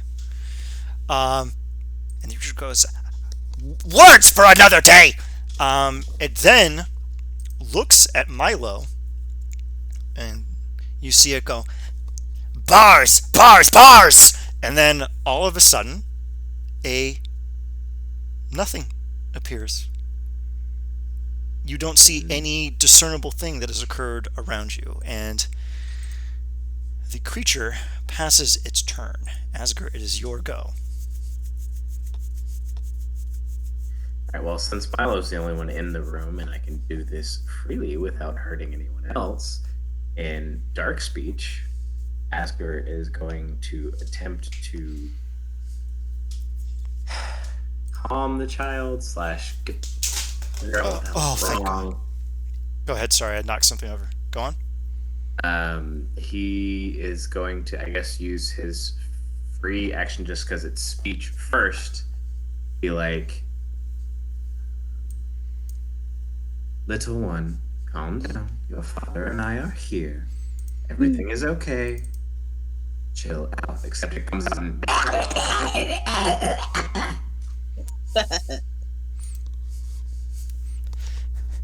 Words! Words are just words! Words!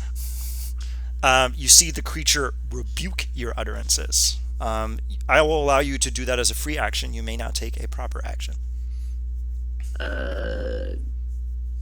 Asger's gonna look at Milo and kind of shrug his shoulders as like, what the fuck do we do now? Milo just like shrugs back. I'm really Asger up. kind of like pantomime punching, and he's like shrugs his shoulders. Milo's like as good time as any. Milo sends a little like rocking cradle gesture. Okay, Asger hauls ass up and attempts to pick up the asshole baby who is trying to murder us with weird necrotic energy. Okay, go ahead and make me a grapple is technically just a special attack roll, right? Grapple, I think, is that. Let me look. Hold on. If I recall, it's a special attack roll. Let's see. I always get confused with them. Use the attack action to make a special melee attack. A grapple if you're able to make multiple attacks with its action. Weird. Target must be no more than one size large. Oh shit! How big is this thing? It is now gargantuan. Oh fuck! So I don't think I can pick it up then. Technically, although I'm strong enough to do it, I don't think I can grapple it. I'm just trying to pick it up. I'm not trying to grapple it. It can still move. I just want to pick it up and start rocking it. Okay, let's make a contest then to see what we can do here. You're gonna pass this. Grapple Athletics. is also strength athletics. Anyway. Okay, athletics versus athletics. If you somehow fail this, I will be the happiest man. Yeah, that. Okay. It is a bit of a concern that Ian hovers in the air, and you somehow manage to catch on to one of its disgusting bloat bladders and grip on with fell strength. You can feel the necrotic aura emanating off of it, and I need you to... You feel a very strange aura emanating from this, and it's something anathema to your being. It's entropic, deeply entropic. Would you like to discern what this is? Sure. Whatever you believe is appropriate. You have religion, correct? I do not. I should, but I do not. Go ahead and give yourself religion, and then you may roll religion. Take him to church. Okay. Especially in this particular area, you would know, because the creature is undead. You reach deep within you and determine the following. I will PM it to you on Discord. Okay, let me switch over.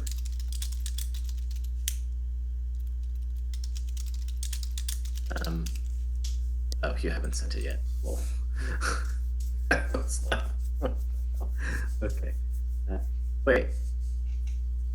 Huh. Okay. Oh, wait. No. Where's? Read a message.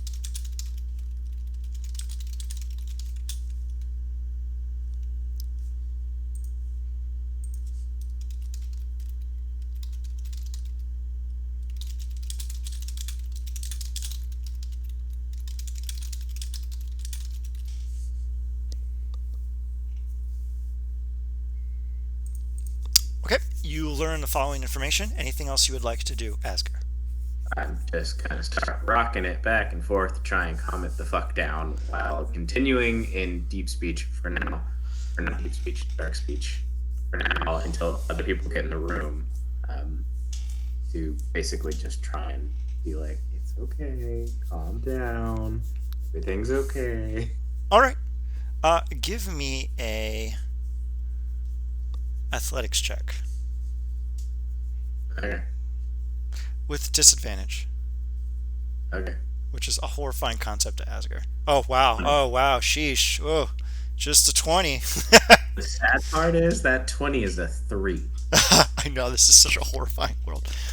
The creature's immense bulk makes rocking it difficult. All you can manage to do is kind of jiggle around its necrotic demigod mass in such a way that you believe it finds soothing, but you can't quite get a bead on it. Is there anything else you'd like to do, Asger?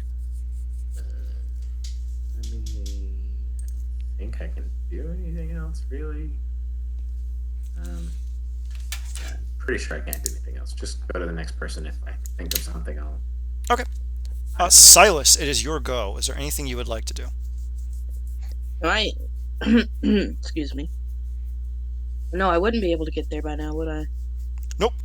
Maybe you could attempt to finagle a ride atop Ponike. I don't know. I have a strength of 6. You're not riding shit, sweetheart. Doesn't fly give you a carrying capacity of 500 or something, or am I thinking of something else? It's me. Oh, that's you. What would you like to do, Silas? A dash so I can move 40 feet. Okay. Ponike, what would you like to do?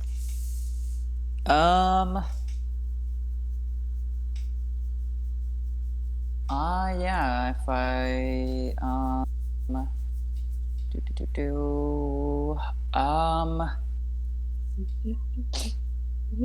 yeah, I'm just gonna double dash. All right. You will arrive in one more round. Anything else? Actually, is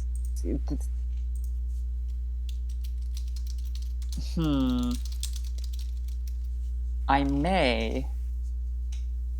Nah, I'm not gonna do this. All right. Anything else? Actually, yeah, not yet. No. All right. Milo, it is the beginning of your turn, and you find yourself in front of this creature as its necrotic energy bathes over you.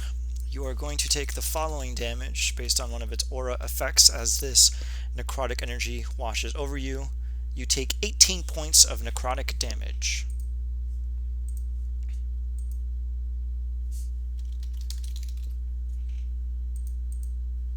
Okay.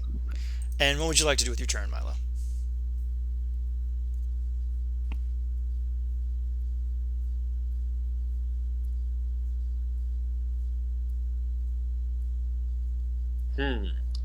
What was the shit? Okay, so Asger's up front.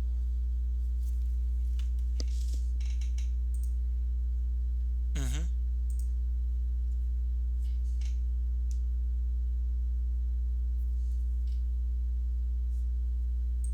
I am going to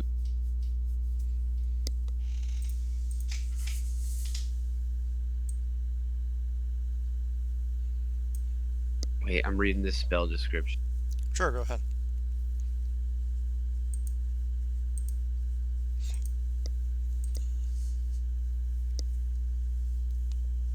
All right, that spell didn't do it. I think it does. Hang on. Sure.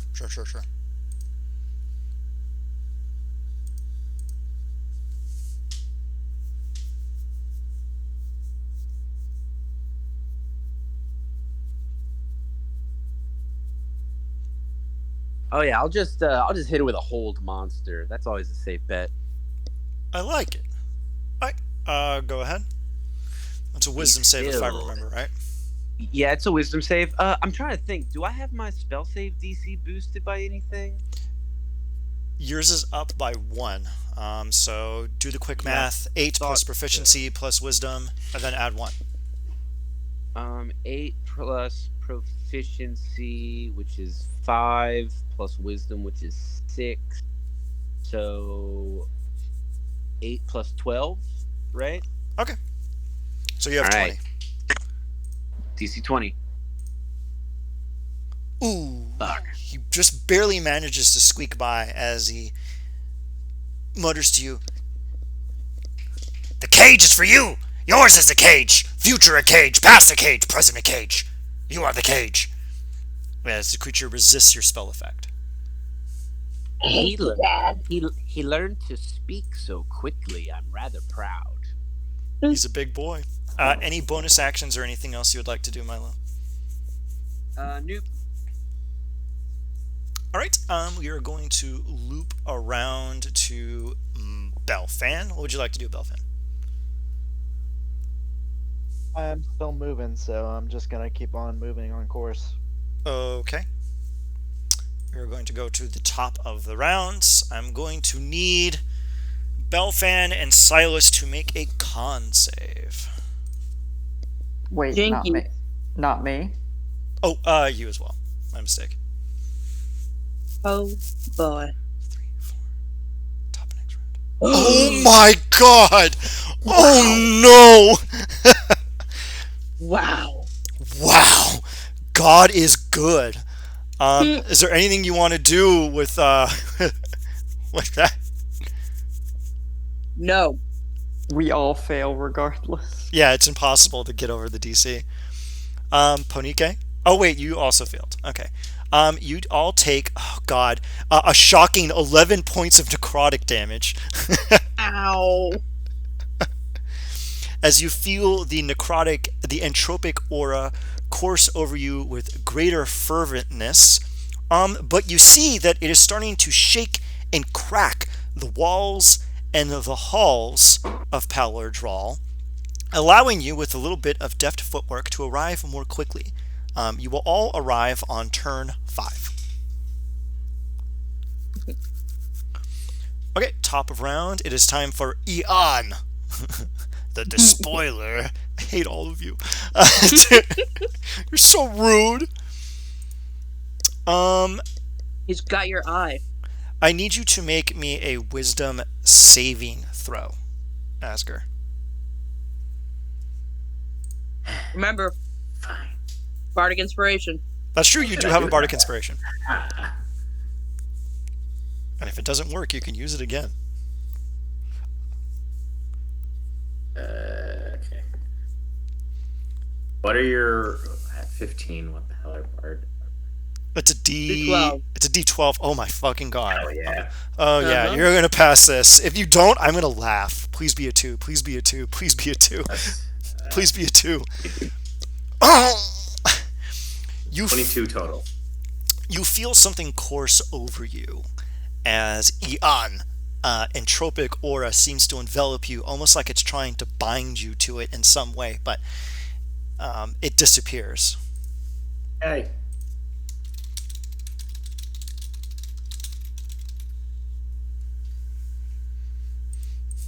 All right, and let me double check what else he can do here. And that is about it. Oh, actually, Asger, he has an aura effect. I need you to take 6 points of necrotic damage. That is after the halving. Okay. And that is the end of his turn. He actually does not have a lot of stuff he can do. All right, Asger, it is your turn. What would you like to do? Rock the asshole and continue speaking to him since nobody else is here yet. All right, you will rock to him. but you find his undulating flesh and his mind are drifting away. Would you like to do something else as to discern the connection?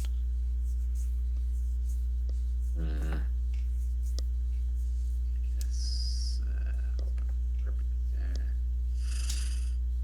Religion? Is that what you're looking for me to do here? You can do whatever you think is fit. Throw him at the wall. Oh, God. Fuck this kid.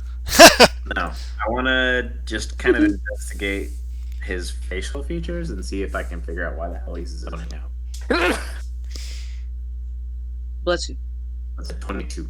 You look into his eyes, and within his eyes you see the darting, furtive glances of a man shattered by war, shattered by truths that can only be known by experience, by wisdoms coursing into a body in such a torrent that drives a person insane. Something is feeding into this creature, almost like to overload it. But you can't discern quite what it is. Bless you. Bless you. Okay. Anything else, Asker? Give me a second.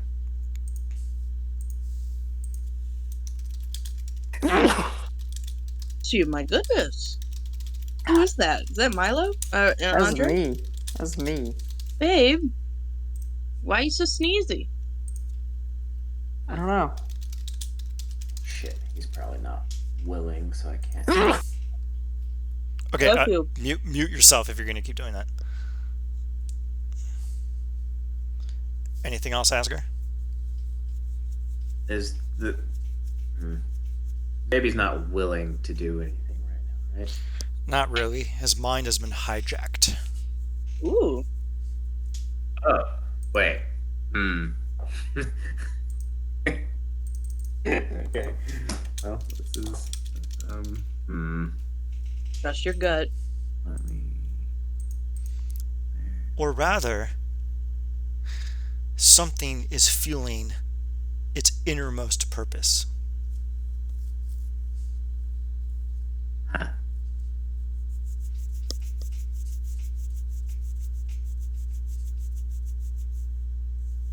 Fulfilling its innermost purpose. That doesn't. Alright, I'm gonna try and snap it awake by, since I'm already holding it, I'm going to headbutt it. Oh, Oh, God. All right, go ahead. don't hit the baby. Not hard. I just want to like bop its head so that it wakes up. The CCPS, Celestial Child Protection Services. I don't know. Go ahead and make your attack. Okay. I gotta see. Let's see. So proficiency is 5. It would be strength. So. Well. Bop it. Twist it. Bop. Pull it. 21. You conk into its head, but you can't get past its even partially deformed skull is forged by a god with purpose, and you can't get through to its dense head. Anything else, Asker? I'm just gonna keep like talking to it in dark speech to see if that snaps it out. All right. You whisper a few words to it, and the creature, let me see here. The creature recoils briefly but returns to its mild chuttering. Slave to others, no will of own. Only others, no self, nothing. As the creature recoils on itself and begins to convulse. And we are going to go off to Silas. Now, Silas, what would you like to do? You have found an entryway that allows you to get there quicker. So at the top of the next round, everyone will be in this room. What would you like to do before you enter the room? I can't do anything before I enter. So I can bash. You can cast buff spells on yourself. I don't have any. Really? Yeah. I fucking thought that I had put all my spells up, but I didn't. You can consult your Roll20 sheet if you would like. That's true. Okay. I'll Let's allow see. you to retcon. So when we get back to top of the round, just tell me if you have any buffs, and you will have done it in this round. Okay. That's okay. I don't even have freedom of movement or anything like that. The only thing I've got is fucking like disguise self. I can comprehend languages, but I don't think that. Oh, What? could comprehend languages, and maybe the dark speech wouldn't hurt me anymore. Would that work? No. Never mind. Just because you can understand a message, it doesn't hurt. It hurts even more. You're like, I don't know why I think this would work. Like, all right. Anything else, Silas? I tippity tap on in. All right. I get my dulcimer ready. Ooh, nice. Okay. Oh, you can ready something if you want. I ready a lullaby. Fuck All this right. kid. All right. Ponike.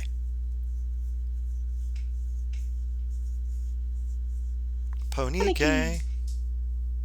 The Nike. You're on mute. Sorry, I forgot that I was muted because I had a sneezing fit. So some lovely cheese that I can do because of my cloak. Some lovely cheese I discovered in the back of the fridge. I am gonna cast Investiture of Flame. All right. Because I don't have to concentrate on fly, I can concentrate on this instead. And then, now that gives me immunity, my cloak makes me heal from fire. So, I can bonus action a firebolt targeting myself. Can I auto hit myself with a firebolt? Yes. Wow, you just healed yourself. Congrats. I am super impressed. I'm gonna heal myself 29 points. All right. Nice. You are good. So I'm back at full health. All right. Anything else? No. All right, Milo. It is now your turn. You have witnessed the things that I told you. What would you like to do?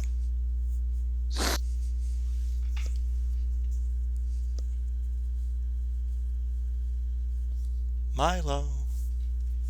Milo Kunis. No, my computer got unplugged. Uno momento. Sure. Yeah. Okay. Okay, I'm going to pause the recording. Milo, just tell me when you're ready to go, okay? Okay, go ahead. What would you like to do, Milo? All right, so let's see. The last. Okay, yeah. So I still see that. Yes. Okay. I try to I use my whip, which I didn't. Hang on, I need to pull up the Roll20 Cataclysm to see what the stats are on it because I didn't upload it into Foundry yet. But I try to sever it with the whip. Wait, hold on a second.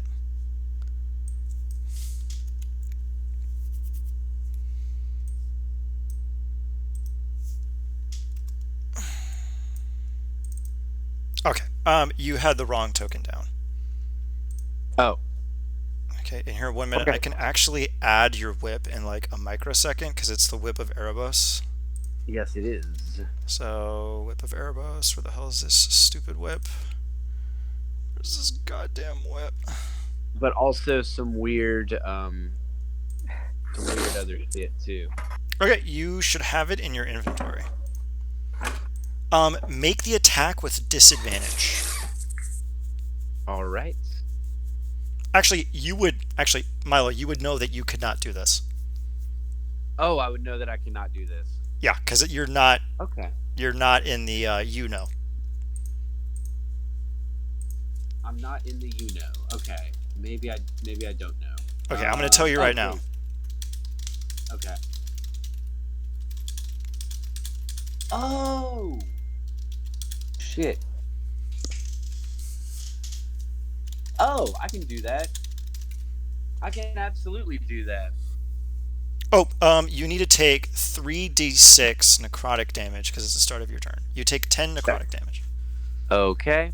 Alright, what would you like to do, Milo, with the information you are now armed with?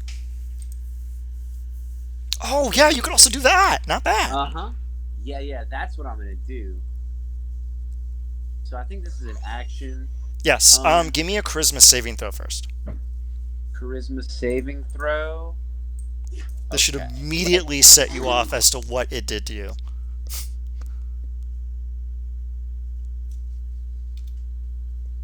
18. Ooh. Oh wait, do I have Bardic Inspo? I don't. Only Yeah. Asger got it. No, I'm sorry. Oh, that's Shit. okay. You attempt to pull wait. yourself. Let's see. Do I have anything I can do? Let's see. Could I burn a channel divinity? You may burn a channel divinity to re-roll the charisma save All right, I will do that. with advantage. Oh, you passed. Oh man. At Well first, done. Milo readies himself to pull himself into another plane of existence, but he finds himself up against an ethereal wall of force. He grits his teeth and clenches the holy symbol of his overlord, and he plows through and finds himself floating in the ethereal plane. Great. Okay. So now I can see the umbilical cord, right? You can quite clearly see an umbilical cord stretching off into the infinite nothingness that attaches to Ian in the ethereal plane. Okay. Well, as a bonus action, I guess I'm gonna do a spiritual weapon and try to sever the umbilical cord. All right, go ahead and make your spell attack. All right. Spiritual weapon, spell book.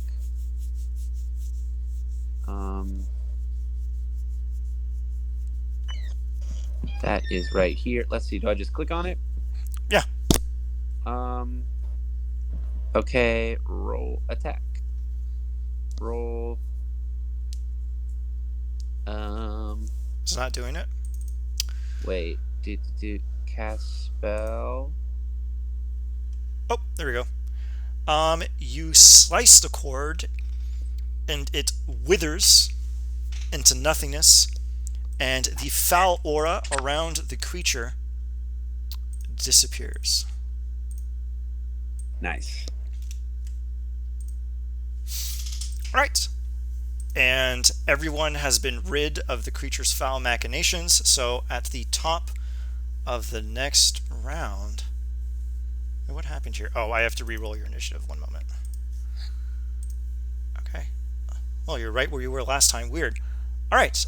It is now Belfin's turn. On the next round, you will all be inside, and Belfin, you can feel that whatever was restraining you earlier is now gone.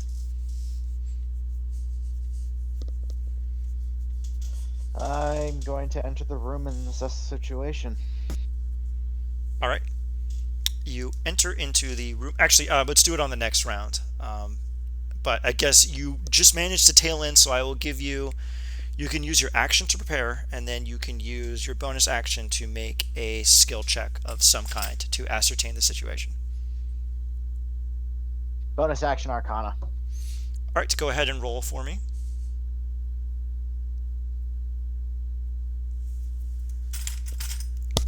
And let's see what we have here. Damn, dude. As you look in here, you can see the faint shimmering remnants of a force cage in the left corner. You can tell because it is dissipating the air and it is billowing around its invisible confines. And you can sense that a connection has been broken. But whatever that connection was has done its job. And I need you to make a wisdom saving throw, Belfin.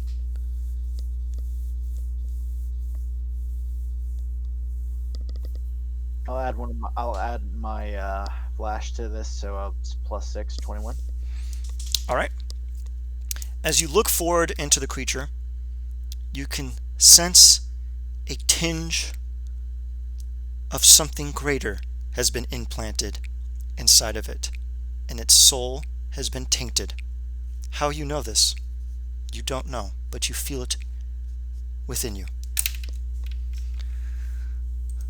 Okay, it is now top of round. It is now time for Yawn. Okay, let's see here. It's pronounced Jan. Jan, the Defiler of Worlds. Sure, Jan. Let me see here. Everyone here arrives. I'm going to need Ponike. Can you give me a Constitution saving throw?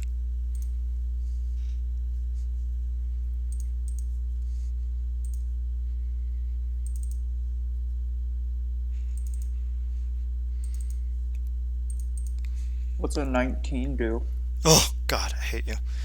You feel you feel as if time around you is beginning to warp, and you feel the centuries attempting to course down upon you. But time is not a triviality, not a thing that you consider a mild acquaintance. It is an age-old friend, and you think hard, and you concentrate upon your flesh and your ancient bones, and you shake it off. Tight. Okay, I'm going to need Belfan to make a wisdom saving throw. Oh, it's this thing trying to hit me with something again? Yes. Part of the cards.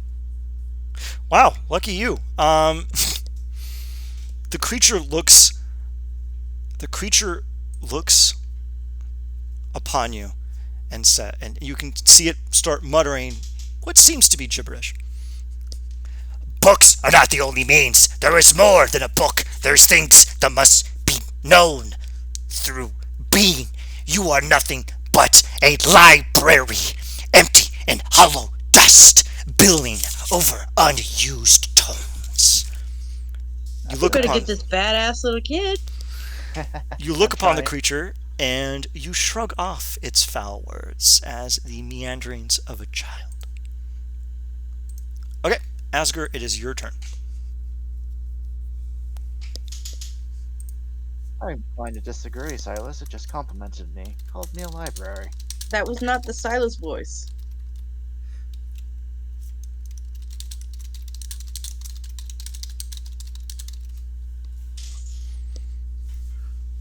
Oh. Uh-huh.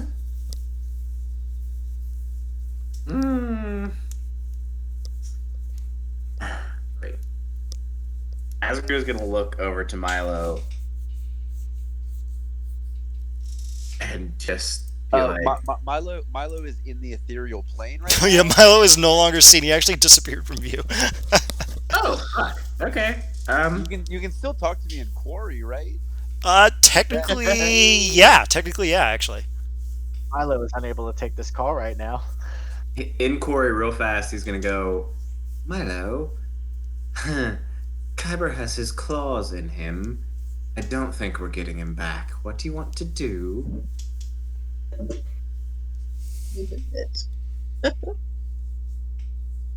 Ooh, did that pick up? Oops. What did you just say? I said stupid bitch because of something that happened in the real world. Silence. There's only D&D. The real world. Okay, go ahead, Asger and Milo. That's such a good question. Out of character. I don't know what to do with this baby, man. So much responsibility.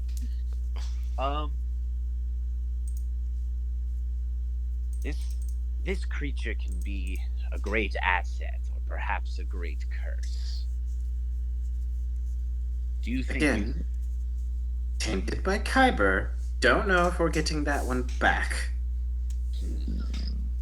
I'm really just looking for the okay here. Or the no. We can keep trying, but it's going to get ugly. I mean, Asger, do whatever you think is best.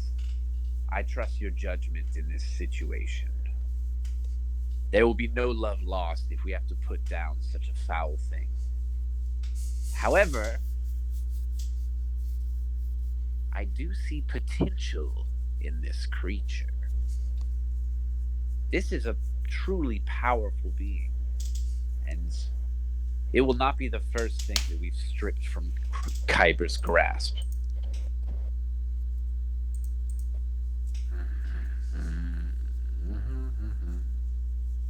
I suggest a idea?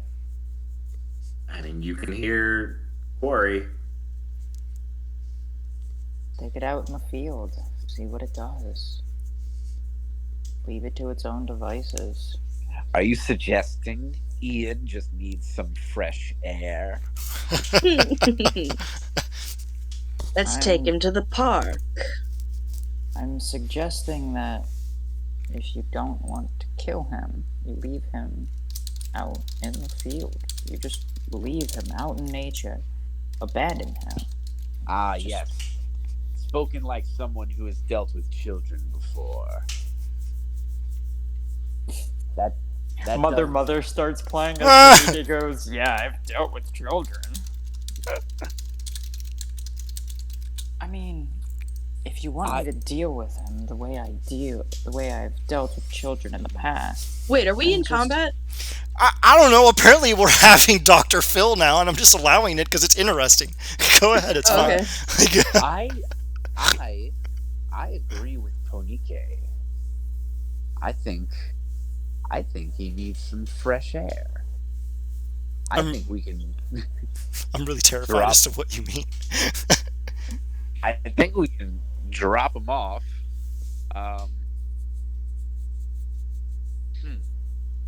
Is there a gigantic daycare around here, perhaps? Do we have a any large, unfriendly neighbors we wish to terrorize?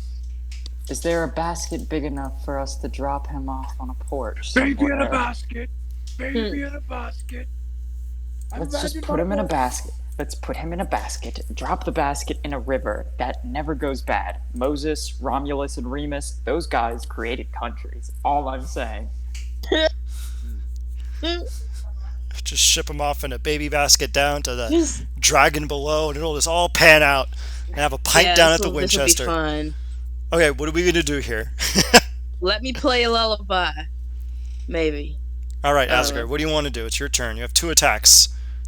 Which is A.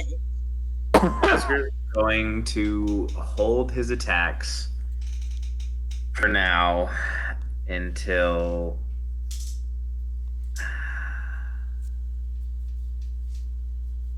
you know what? No. This has Kyber's taint. Ha, taint. Yeah. That taint very good. Oh my, for fuck's sake. Every time you make fun of it, it gets an extra 300 HP. Let me look at all of the things I can do.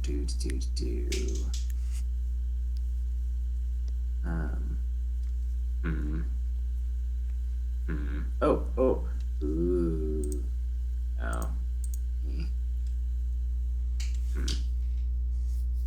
Just kill Ian. Just do it. Yeah, let's drive to his house. This entire session is just a metaphor for what you people do to me. Alright, fuck it. I'm just gonna hit it twice because I can't allow something with Kuipers like Phil to stay alive. Alright.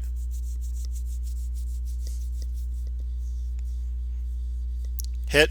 First. Hit what? Oh, okay. I was going to say, what did you do? A DT01. What? So the second one misses, that's for sure. Lucky. Okay. No, you hit. What? It's in that one. It has to miss. Oh, okay. Okay, you miss. Your first attack connects. Your second attack misses. Now go ahead. Just bounces off his blubber. Hold on, I'm trying to remember how much starts at Rotten actually. baby fat. He does 3d10. It does 3d10? Yeah. Remember, you upgraded it from 2d10 to 3d10. That's right. Yep. Okay. I really don't like his fucked up little leg. You see it? He like I floats in really the don't air. like it. Drink. His knee looks like it hurts. Plus 7. Okay. He's in chronic pain. Like, you're honestly doing him a favor. I mean, look at him. 18 slashing damage to it. Okay. That's all I can do right now. Really? Yeah, I mean, I missed my second hit, and I'm not wasting a fucking spell because I can only do goddamn necrotic damage. Or poison, but it's immune to fucking poison, so, you know. Wait, let me double check if it is. Yeah, it is not. Oh, it's not a motherfucker. Okay, well, good to know. It's immune to the condition, but not the damage, which is really Oh, okay. weird. All right, well, next round. Okay, it is now the creature recoils as it takes a modest amount of damage. And now we are going to go to Silas. You are here before the great monstrosity known as Ian. What do you do? Go the fuck to sleep. And I try and twang something out to put this motherfucker down. All right, make your performance check. Ooh. Alrighty then. That's it. I really hate this thing. Doesn't even look like me. What I'm really annoyed is I gave him a bunch of custom abilities that he can only use on one of you at a time, and not a single one of them has worked. He is going to roll again. Okay, yeah. You give your deftest performance, but he looks upon you in the eye and says, "The fears are not far behind." And you see his ears twitch and quiver as blood begins to pour out of them. Is there anything else you would like to do? I recommend a bonus action. Everyone's a fucking critic. Rodney Dangerfield. I can't believe this. Get no respect. No respect. Bonus action. I don't know what to do with the bonus action. I can't. Bardic Inspiration. My dumbass. Oh, okay, right. Who wants it? Asker or Milo? It's your call, really. I don't think you can give it to Milo right now because he's not on our plan. Oh yeah, you can't give it to Milo. So it's either Asger, Ponike, or Belfin. Who do you want to give it to? It's my boy Asger. He's the one up front. All right, you pop. Slapped by the You do a quick strum, and he hated my music. Get his ass. All right, Ponike, it is your turn. What would you like to do, my dear? I'll fly over above his head. All right. If I were to drop Get my on the necklace bird. necklace of fireball into his mouth, what would happen? Oh, sweet Jesus Christ. Okay, let me go read this really quick. All 7 beads.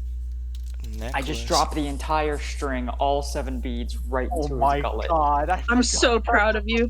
Necklace of fireballs. Wait, is that just gonna Yeah. vaporize everybody in the room? No, they're all Yeah. centered. It's all centered on the base. All right, roll the 1d6 plus 3 to see how many beads you have. Oh, I already did. How many? It's 7. Oh my fucking god. So it'd be 7 fireballs all centered in this fucker's mouth. How much damage is that? Whatever 7 times 8 enough. is. 56d6. Oh my fucking god. Roll it. All right. He's gonna. Roll it, And you're Ian. Let's completely see. okay. What's the radius on that? It's like 30 gonna be feet, like- right? 200 damage. Asger, Asger, you may want to move back, buddy. No, late. nope. You're doing it. He's gonna take 50d6 fire damage. Okay, first things Okay. first. Everyone roll. I'm gonna Asger and Buddy. Oh no, I made. Wait. Asgard. Fireball is dexterity. I have advantage on dexterity saving throws. Yeah. So guess you who? only take Guess half of it. guess who has? Guess what I made his dump stat. X. God. So this is 7 separate fireballs, so I would add my charisma 7 times or 1 time? Telling me a floating booger doesn't have good dex? Yeah. The Atropos base stats actually have a terrible dex modifier. Okay, so it's 50d6. Fanatical focus. Oh my god. You pass. You meets it, beats it, you pass. Hang on, no. It's 56d6 plus 7 times 6, so it's another 42. Does it Wait, hold apply on a as second. if you're casting the spell? Oh. Oh, no, so it would be... Oh, okay, I'll so use your roll. minus minus 36. So 28. So 218 I think minus. Asgard takes that raw unless he expends his reaction to have it. No, he already. Oh, he passed, so he takes so it he halves. takes half damage. All right, perfect. All right. Let me just So- subtract 218 HP. And then I'm gonna quicken a firebolt, and because I have the illusionist bracers, I'm gonna shoot 2 firebolts at it as well. Roll. Does an 18 and a 30 hit? Yes.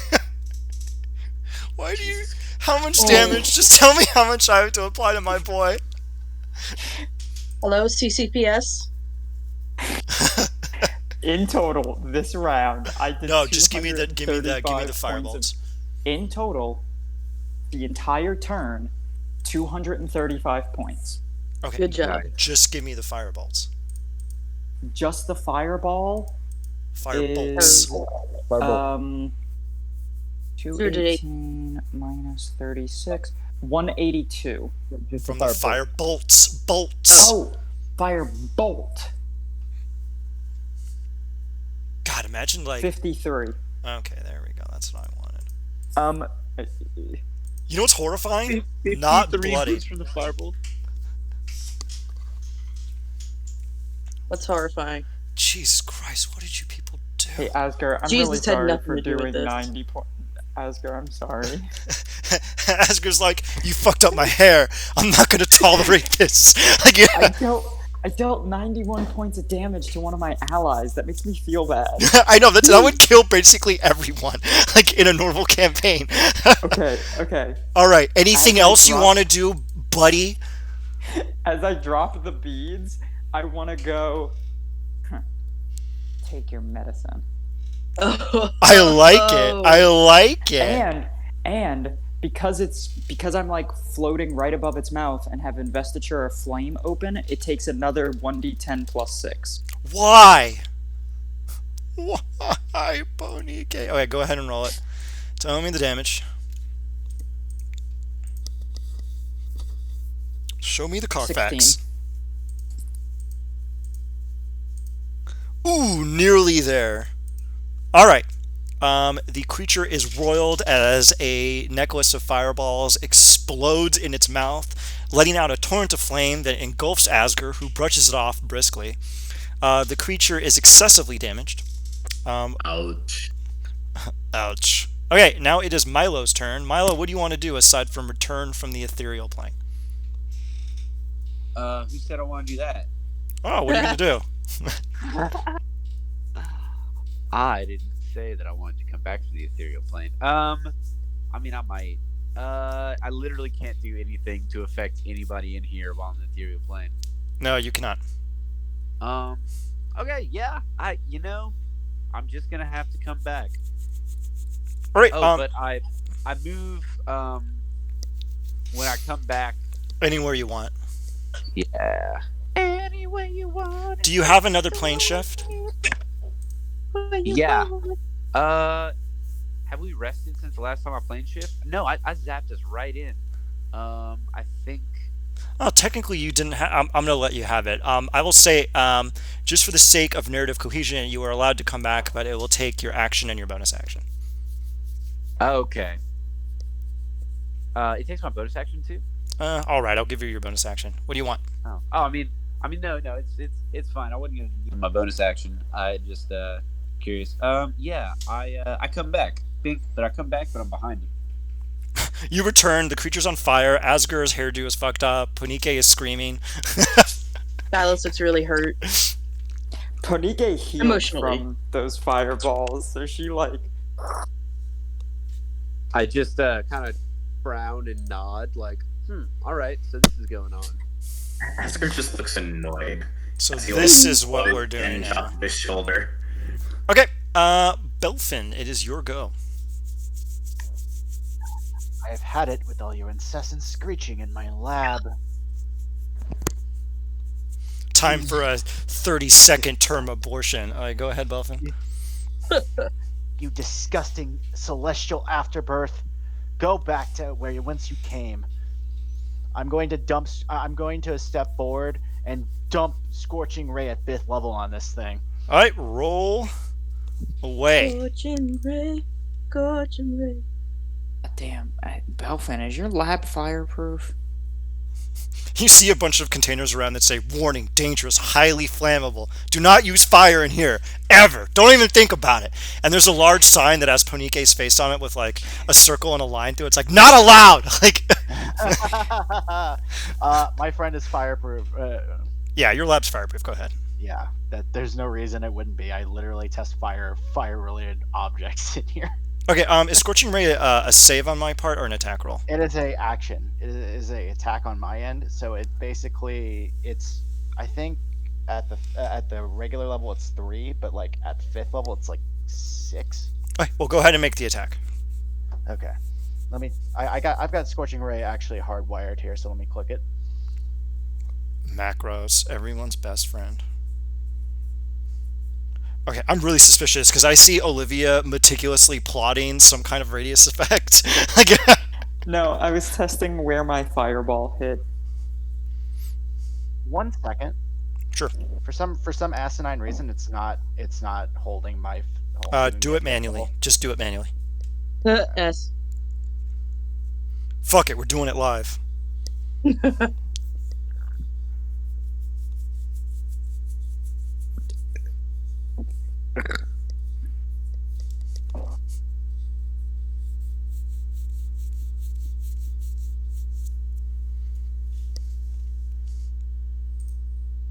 Oh, Belfin, just do it manually.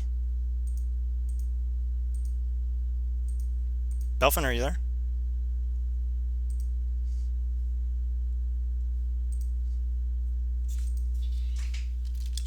Okay, so wait, why is it only taking the second? Okay, that's odd. It only just did the first 2 attacks? What the fuck? It only did the first attack. Just go ahead and say it hits. His AC is so stupidly low, the odds of you not hitting him is basically impossible. Okay, yeah. Go ahead and roll it twice. All right, Okay. roll up the damage. If Roll there's no 46. Wait, what? Hang Just on. roll Roll 46. the other 4d6 because Just you roll. have 2 hits. Right? Yeah, he has 3 5th level spell slots, so he actually does 10d6. So just roll 10d6. There you go. Just do that.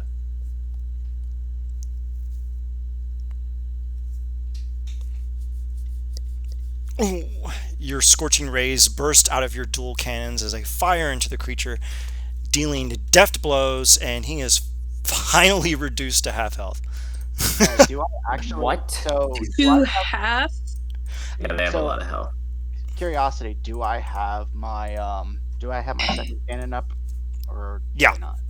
Okay. Oh, I let you hit both times at 5th level. That was a Yeah. 10d6. Okay, but then there's also my cannon. So Oh shit! All right, well Okay. go ahead. I know what to do. I'm moving to the side. I'm basically moving practically to the side of Asker, and I'm just like, his fucking his cannon triggers, points at the thing's face, and just lets out a gout of flame as Okay. I cover the rest of it. All right, go So ahead. It needs to make deck saves, which 2 How deck many? saves for each. Why are you doing this to my boy? Okay, wow, he Okay, actually I'll- passed one. He How they will- massacred my mate. Yeah, passes 1. Yeah. Go ahead and do the damage.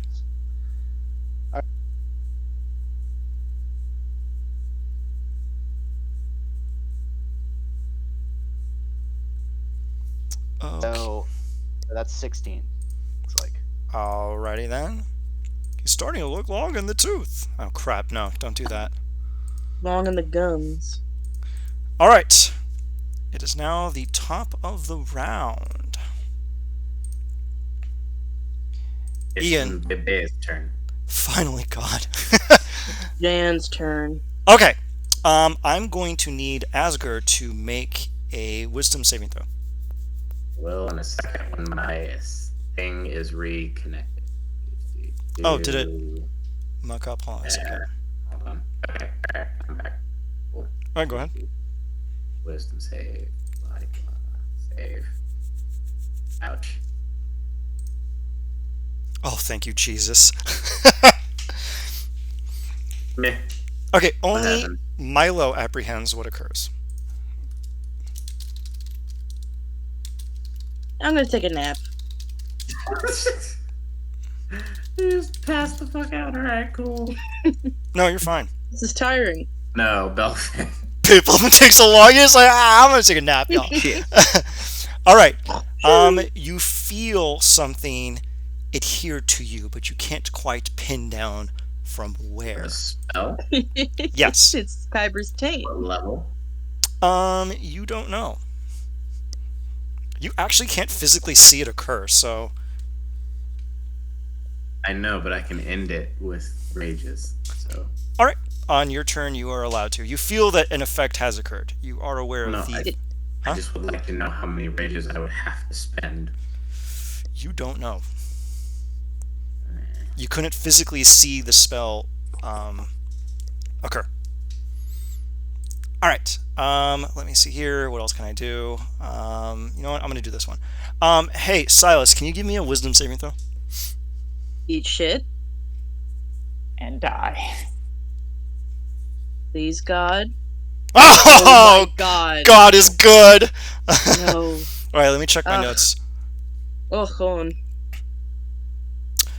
Silas, as you were standing there, you all of a sudden find yourself on a strange series of hills in Lower Breland as you see a variety of gangs bickering and fighting and immersing with one another, and you find yourself kind of filled with a bit of apprehension and doubt. Belfin, I need you to make me a wisdom saving throw. Oh no, I think my internet's dying. What? What happened? The one time? Okay. Belfin, roll me a 1d10.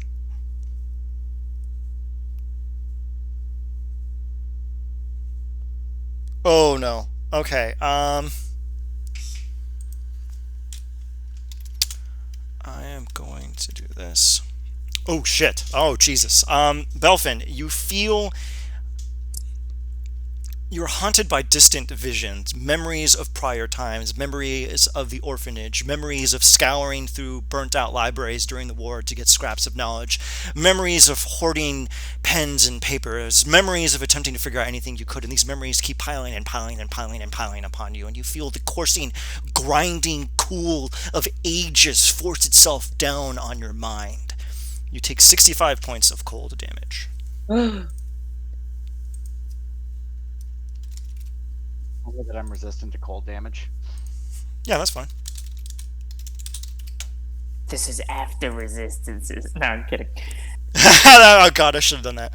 And Ponike, don't get so hot in your laurels. Can you give me a Constitution saving throw? Oh, thank God. 16. All right. Can you give me a? Let me see here. A D6. No, actually, a D4. Okay.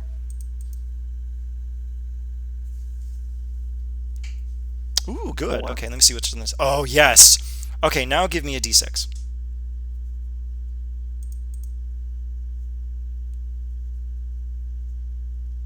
Four.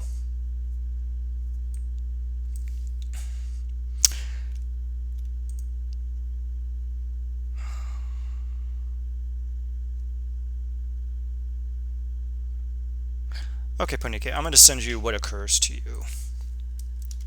Ooh. A secret. Spooky. Spooky. Ooh, Spooky. scary. He's scary. Mm. Man. Why couldn't this thing have looked cool?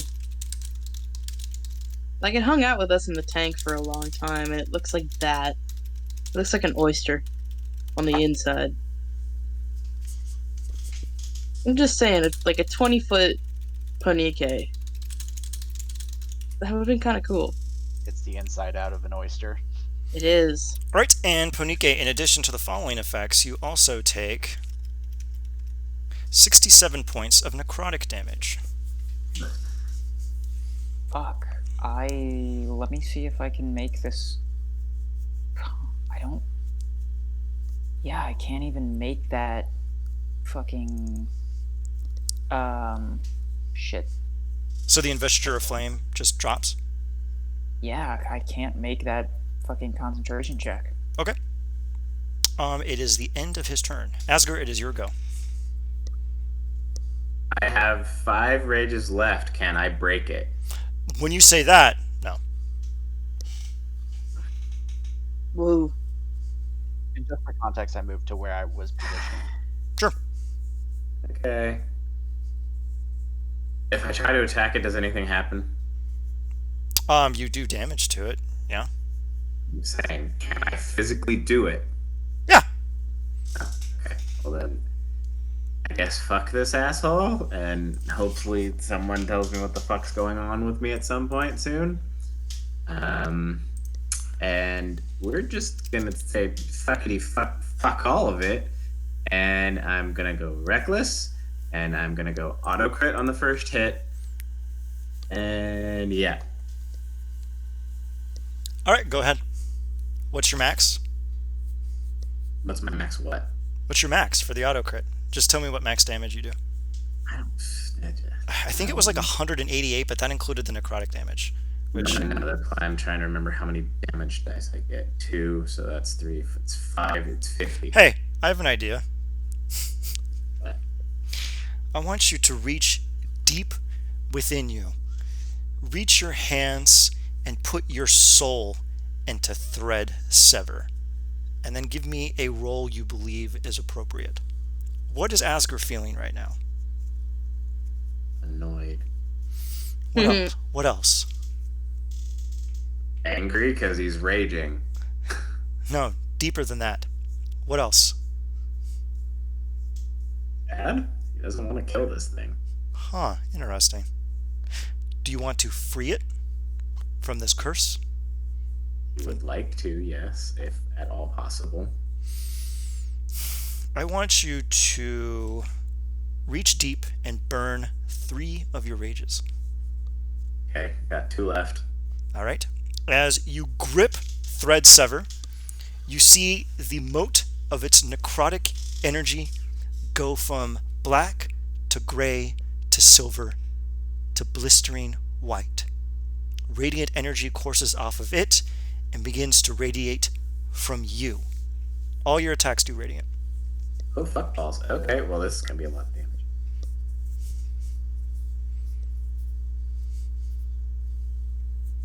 Okay, so this is for the auto crit to hit. Hold on. I guess it's. What is it again? It's 2d20 KH to get the highest one, right? Yeah, if I recall, yeah. I think I set it to default to the max roll, but I'm going to have to fiddle with it with some of your weapons probably in my downtime. Wait, what? That can't be right. I rolled a 2 on both, so yes, it is. You actually still hit him, which is horrifying. Oh, wow. Okay, so. Yeah, his high HP pool is balanced out by the fact that it is impossible to not hit him. Let me go back to Asger's page, and I will tell you. You can convert the 5d10 into radiant, the 3d10 into radiant. So you can do 80 plus 8d10. More than 3d10 because it's a level 4, so it's the 4th level spell at this point. Why is my sheet not popping up? That's really annoying. There it is. Spells. Perfect.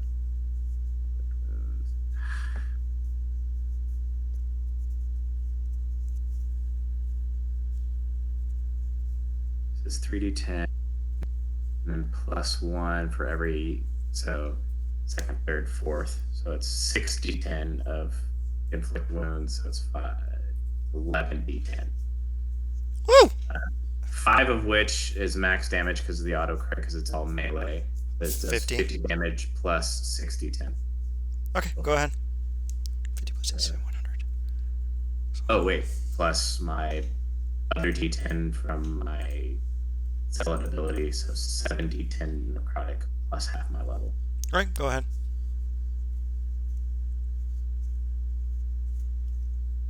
Oh, and my strength, so half of my level is 7 plus. What is my strength again? So plus 14.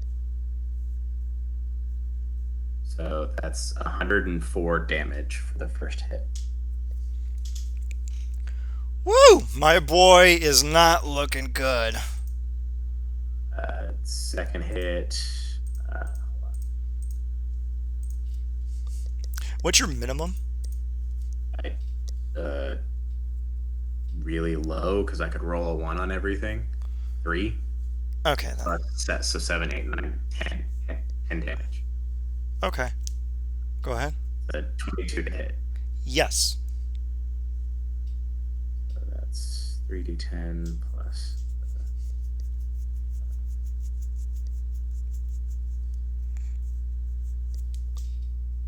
29 damage. Radiant? Yeah, all of it's radiant. Okay, then. Our boy here is on his last legs. Fun. Anything else? Or his last floating entrails? 1 second, I just want to make sure that's everything. Is that Coheed and Cambria? It is. Laura's calling me. Hold on. Nice. Yeah, that's all I can do. Okay. Silas, it is your go. What would you like to do? Yes, it sure is. Guess what? Wait, how do I tip? Oh, it is glaringly obvious that the radiant energy coursing into this being did far more damage than you would have anticipated. Question, how do I cast a spell? Because I'm just clicking on the title and nothing's happening. What are you trying to cast? Disintegrate. Oh my fucking god. Wait, Uh-huh. what does that do? It hurts. 10d6 No, it plus... it just 40. vaporizes it if it's Yep. it reduces it to 0. You have to make a dex save. Wait, were we trying to save this thing from the curse or just blow it up now? Oh no, we can't. It's Kyber, man. He's like half of the earth. You technically We can't help. You technically can. Oh, it's because the spell isn't inputted right. So just do R10d6 plus 40. And Okay. let me make his... Go, well, make a dex save first. He's going to fail this. He's extremely bad at dex saves. Yay! Yeah. Look what you did to my boy. Look how they massacred my boy. Oh, you fucking kill him. Yahoo! He's dust. Alright, how do you end this creature's unlife, Silas? Well, you know how you have to point a finger to cast it? I point the middle finger. That's pretty funny. That's it. Just a little fun moment. The energy courses over the creature. All of the conditions which are affecting you disappear. The creature's body roils over, and over its corpse, withering away, you see a dark mass in the shape of a dragon's grinning face whisper away into the ceiling and disappear into nothingness. And Asger, are you there? Asger, can you hear me? Are you there, Asger? I think he's on a call with his wife, fiance. Ah, shoot. Okay, this part was really Sorry, important. I'm back. What's up? Okay, Howdy. Silas just I turned it into 360. dust. Yeah, Silas 360 no scoped the Ian. Hell yeah. Poor Ian. Poor Ian. What did he do to deserve this? You see a spectral face of a dragon disappear into the ceiling with a faint grin. The creature's body slumps over, and you can see that it is now truly going to pass to another plane. And Asger, you feel its pull going towards Mabar. What would you like to do with this soul?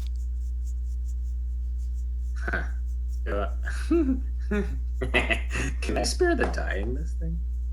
I mean, Let me double check that. Not if it's like disintegrated. below 0, yeah. Yeah, I just thought a turn ago it was. Wait, what did you hit it with, Silas? 75 damage. No, but what did you hit it with? It was Disintegrate. Disintegrate. Oh, it turns to dust. Yeah, it turns to Yeah. dust. Yeah, I thought I don't know if I misunderstood, but I thought it was suggested the turn before that like we were gonna spare it somehow. I thought, like... And then what I got from that was that we were going to get rid of the curse. Do we want to retcon, or is it's done? Oh no, Yes. I just wasn't clear. I just wanted to make sure everyone's on the same page. Yeah. 'Cause No, I feel that too. I was thinking back to like earlier when we were like, is it something we can dispel? And the end was like, no, it's like Yeah, but Kyber's taint. This last turn, what was the thing that Asger was doing? I He was able to switch the damage type. he reached deep into his rage But and the plan, discovered. but the plan was to still. Yeah, oh, yeah. You wanted to free it from the curse, or we were still smashing it. Actually, I wanted to attempt to free it. I wanted to kill it and then bring it back and see if that freed it. Asger. Mm. Uh, Sorry. I have a workaround for this story. Asger. As you can feel the spirit rising to Mabar, but it stops. Would you like to conjure its image? Yes. Okay, burn your last 2 rages. Okay. You burn your last 2 rages, and you see a spectral version of Ian appear, and a thin ethereal umbilical cord is attached from it to Asger. Now, Milo, would you like to describe to them what you saw during the course of the battle? There was some connection, an ethereal connection, tendrils reaching out from the creature, an umbilical cord.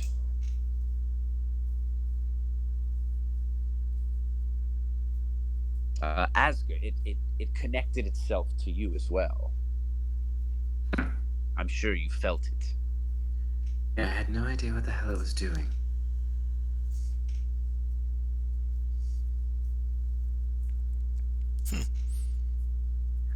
You feel the weight of its soul tugging on you, almost like it's attempting to take you with it to wherever it is going. And you can only imagine it would be Mabar, the plane of entropy, perhaps where it once originated from in a time forgotten.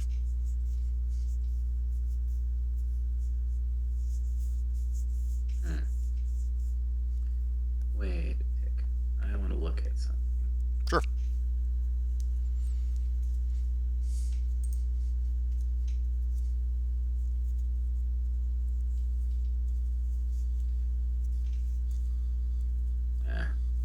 I guess it wouldn't count as a corpse. Never mind.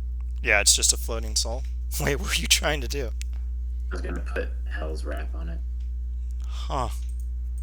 Yeah, unfortunately, its soul is about to depart to the great beyond, but you feel that you can guide it some way.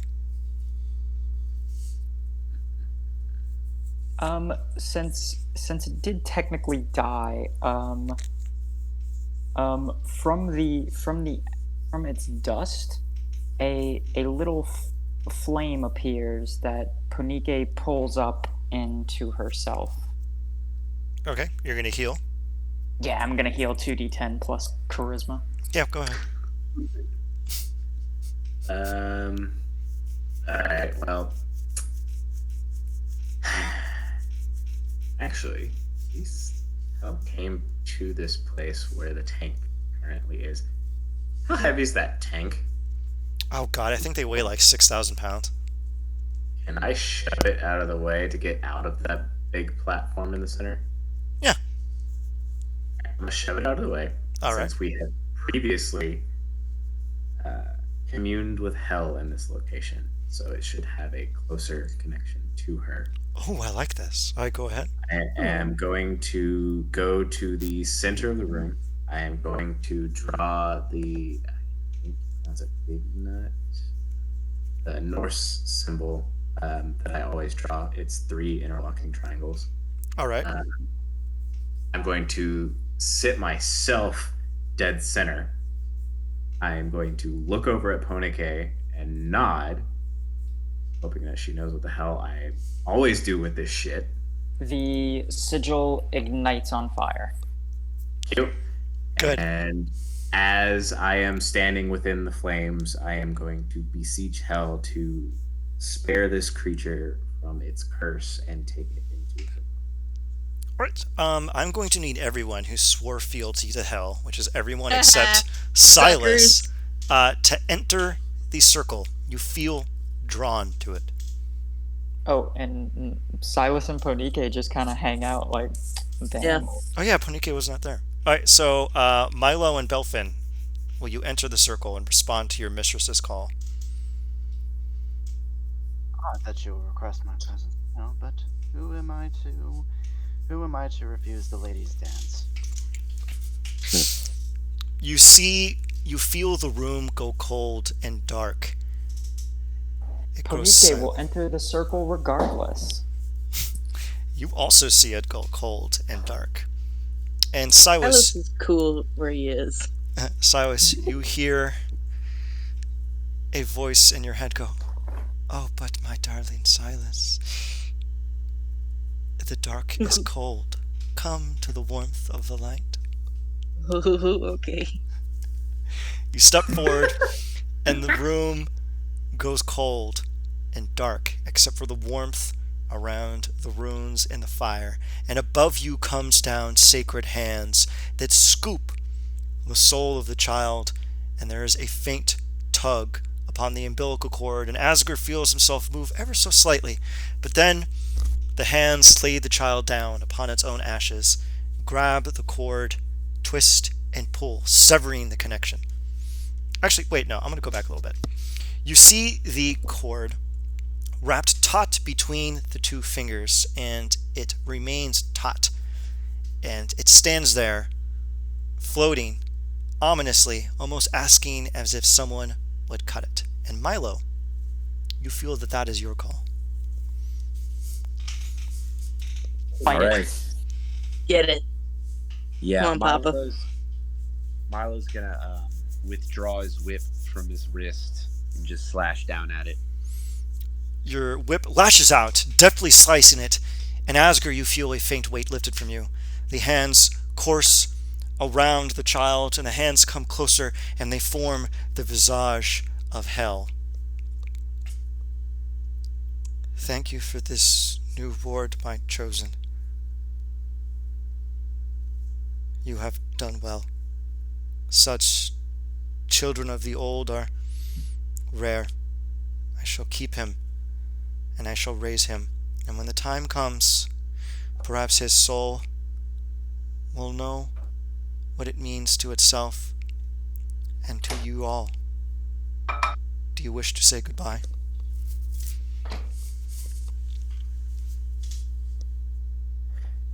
In dark speech, and I apologize to everyone else, but it's the only thing that the baby can understand. He's going to apologize and be like, "I'm sorry, little one, that we could not remove the taint in any other way from you." We had to remove its taint. Please stop. It's a serious scene. Alright, go Really? on, Asger. I got nothing else. Does anyone else wish to say goodbye? Yes, I'm sorry I killed you by flipping you off. You I see think you looked more like a Michael to me. Michael Ian Vincent. The hell leans in closely and hears a whisper from the creature, and she extends out her hands, waiting for you to grasp it, Silas. Me? Yes. Okay. He'll She grabs grab your her hand. and brings you closer and puts its hand in yours, and you can feel that it forgives you. Oh. Thank you a little bit. Now, Silas goes and stands with Asger. Got a little bit of a tear going. Ponike, Belfan, Milo, is there anything you wish to say to Ian before he leaves forever?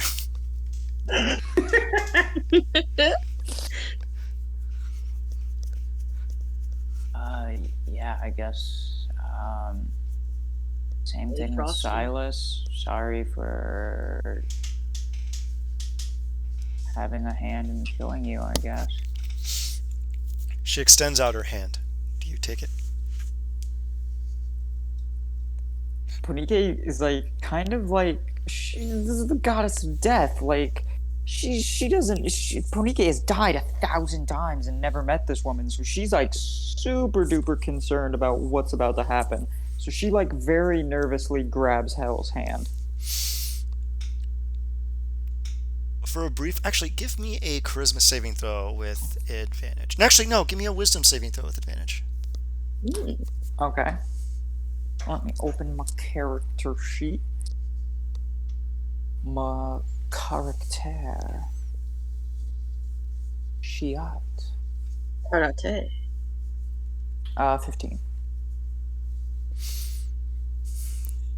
You may roll again, and hopefully you roll higher. Oh.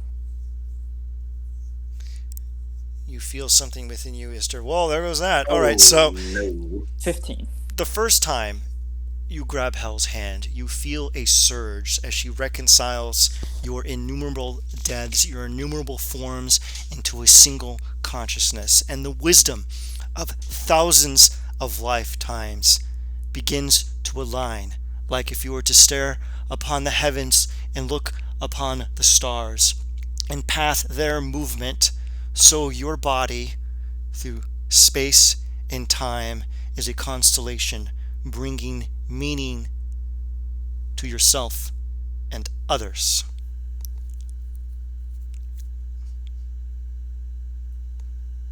You feel a fire burn within you, slightly brighter. Belfan, Milo.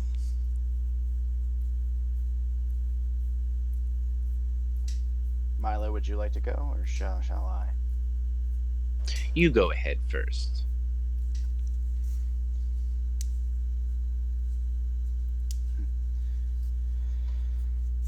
I apologize for my earlier sentiments, child.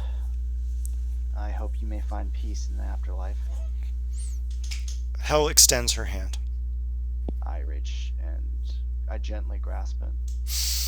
She takes a deep breath and then leans in closer to the child, who mutters a few words. And then she stands again. It forgives you. You knew not what you did. It was ignorance. You will learn. Now, Milo, my dear. Milo walks up to this thing and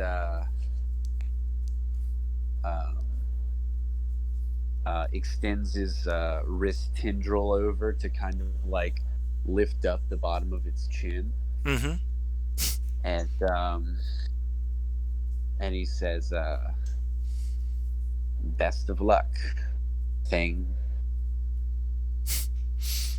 Hel looks at you and then leans in, and the creature whispers a few words to itself, to her, and she rises again. It says, thank you, and it wishes you good fortune with your other master.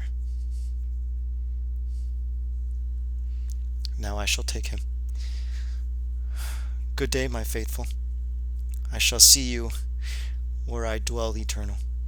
As she steps into the dark, the child disappears, and you see only the faint, cool smile of Hel in the dark imprinted upon it as the dark withers away, as the lights of Belfin's laboratory revealed again, and you are returned to this plane from whence you came.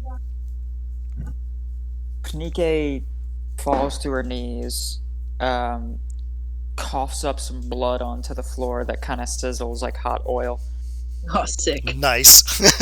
and just kind of grips her side as she like slowly rights herself. Shit.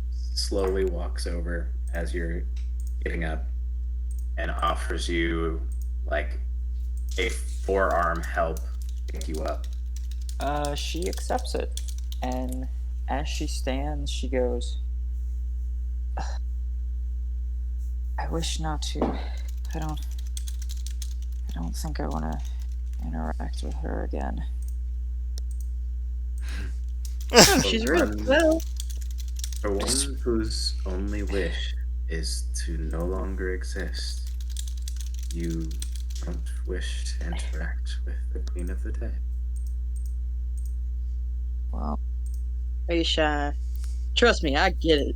That's what it is. It was the experiencing all of my deaths at once that was a bit disheartening.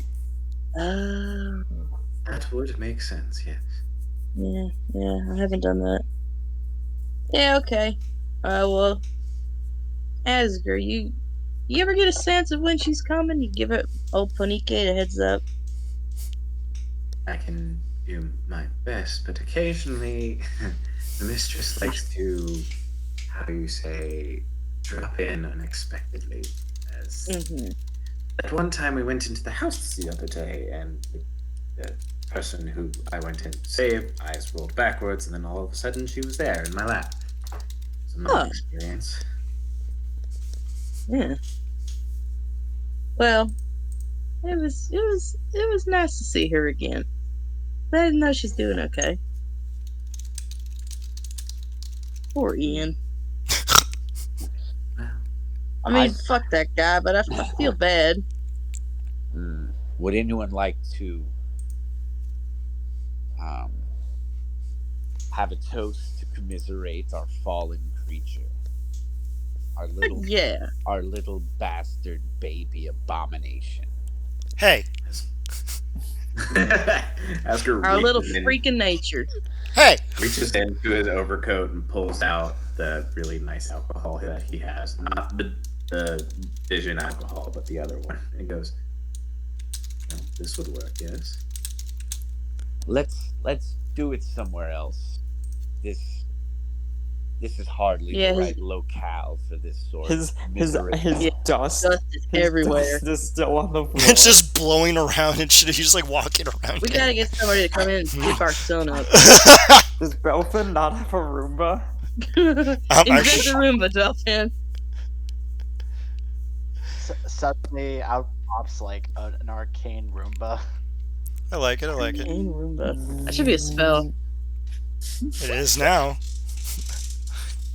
Arcane I'll start broom. writing. All right. Congratulations, you all. It'll just be a brief combat, which took like an hour and a half. How did you all like it? Make us kill a baby. I figured you all be like, Make it slow us down and make it really far away.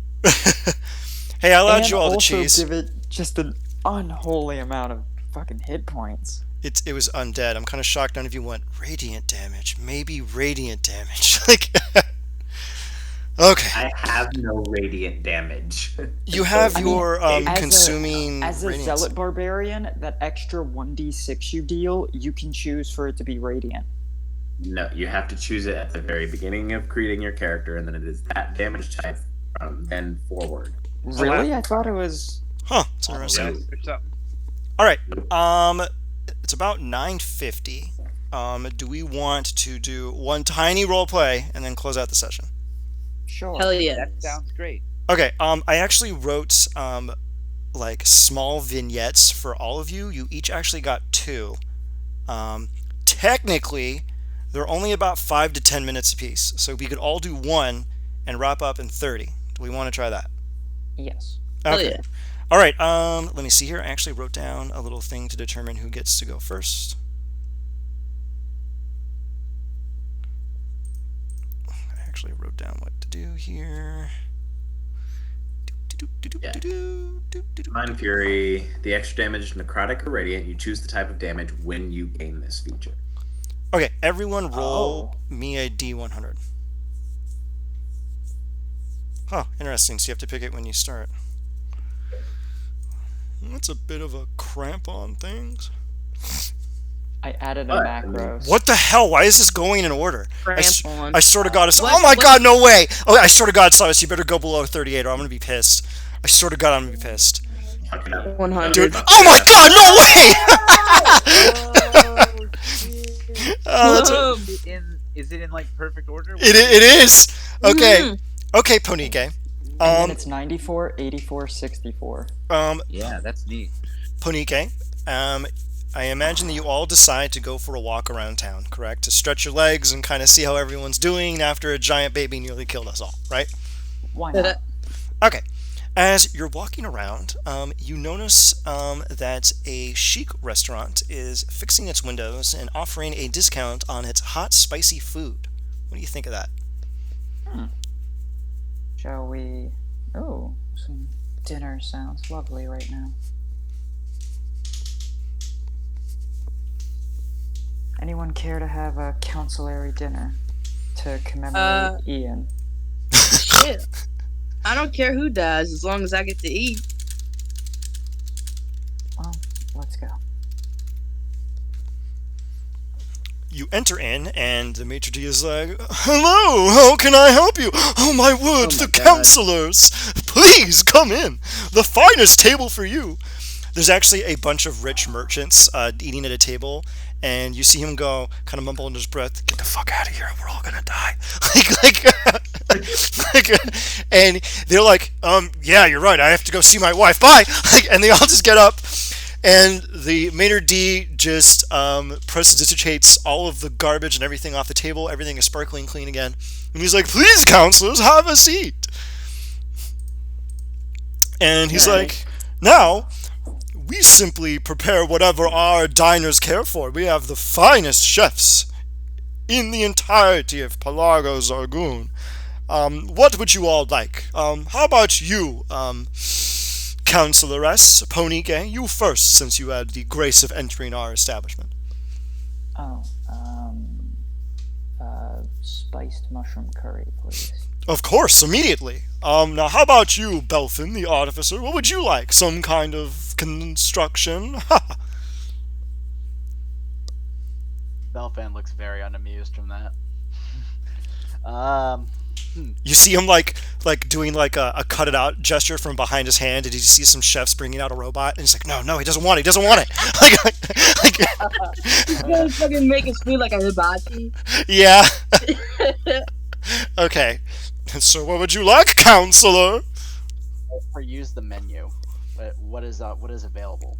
You look at the menu, and it just says in comment, "Whatever you want." Okay.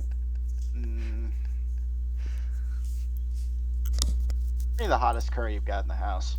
Of course, the Fernian curry. And for you, Milo? And no, we do not have num-nums. I require no nom noms. Thank you very much. I would like. You see him like doing the cut it out gesture from behind him as they wheel out a bunch of babies. Like, no. Like, go ahead. Well. Now that you got him out here, I will take a nom nom. But really, I would just like some Kraken caviar. Of course, sir. Now for you, Asger.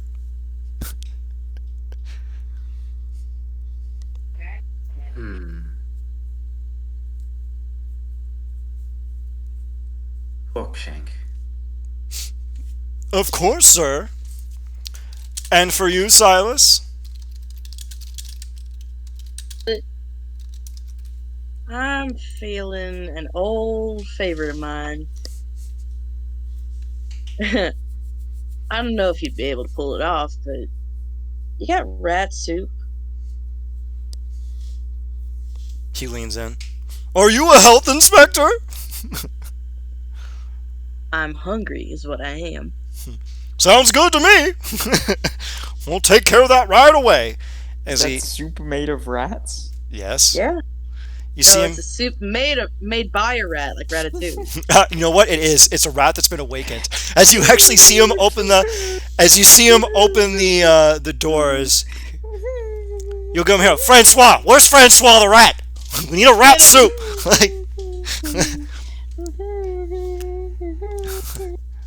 You hear like a really thick but tiny squeaky French accent. "I did not know why you came in here and passed me around in order to make a fast move." And it's God. "I'm sorry, Francois, but you know how they are. Let's just hope nothing explodes. You know, I had a cousin in Kornberg whose entire merchant shop exploded for no apparent reason." Oops. Yeah, I wonder who did that.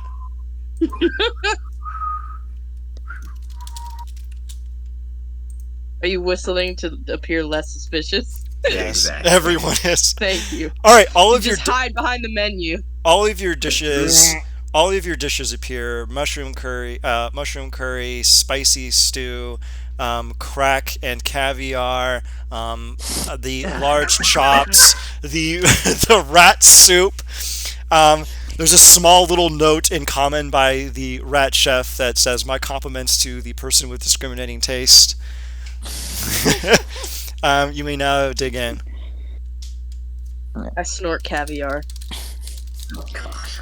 By the way, Kraken caviar, unlike regular caviar, which is like 100 tiny little eggs, Oh. it's just like one huge egg, like the Wait. size of like a Oh, Kraken caviar! I thought you said Kraken caviar.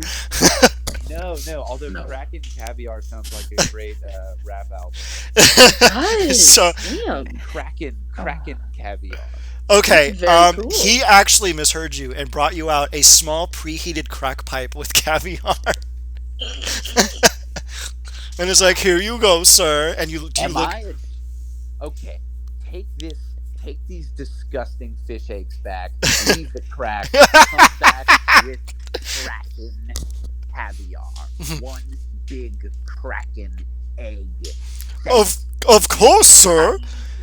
He wheels back into the kitchen, and you hear him go, "I need a portal to the plane of water, stat!" And then a few minutes later, you hear a kersplunk sound, and then screaming, and some guy going, "It's got my leg!"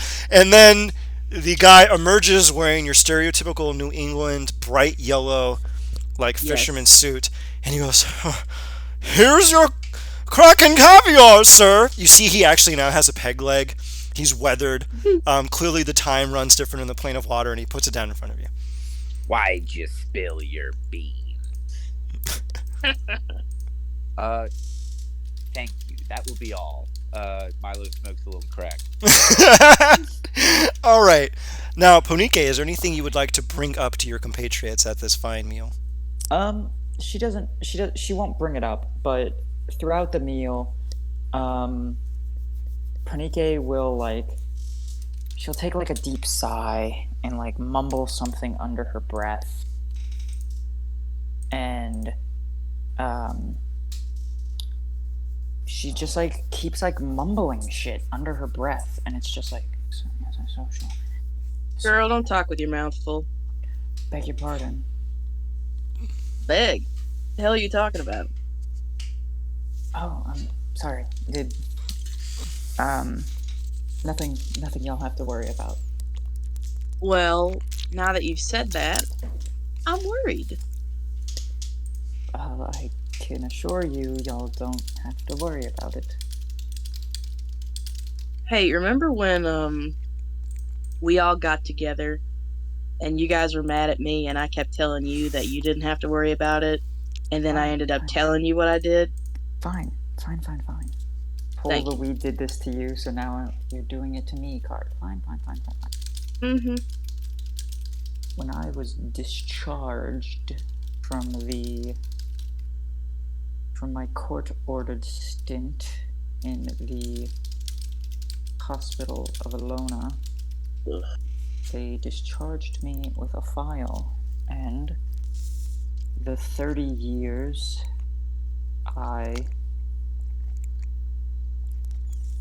Wait, wasn't it 300? No, the 30 years I spent waiting for you all, that was the only thing I had to read or do. And it's just kind of been stuck in my head ever since. Well, I can't really fault you for that, I guess. But why is it coming up now? At dinner, of all places. I believe that my stint in the Feywild alone has given me a tick where, since I have it memorized, I just begin repeating it. Weird. Unfortunately.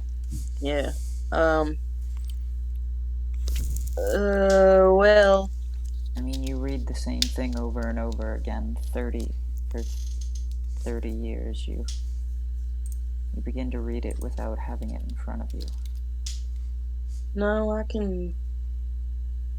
can sympathize with that. Well, look, if ugh, man, never mind. Do your thing. Eat your curry. And he'll go back to eating his rat soup. DMs for me, will you? What was that? Check DMs on my end on Discord. Wait, did you send something to me? Oh, here we go. Yeah. But yeah, it's simply being trapped in a torturous chamber for 4 weeks and then being trapped on an island for 400 weeks takes a lot out of a person.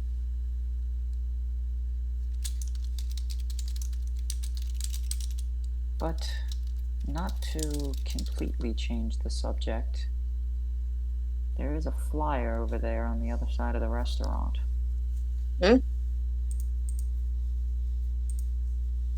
I look with my elven eyes. You see a guy shitting behind a dumpster in the rear of the restaurant. That's what you get. Okay, go ahead and read the flyer off to them, Ponike, the person that's supposed to read it. Honorary ball for Belfan. Well, look, ball boy. Look at you.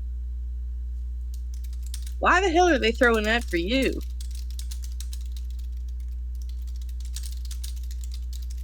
Wally, can I flick a spoonful of soup at Belfan? Yes. Do we want to do a dexterity contest? Yes, we do. Belfin, what are you going to do to dodge this rat soup? Babe. Or are you muted? No, he's not. Oh, weird. Okay, let's give him a nanosecond.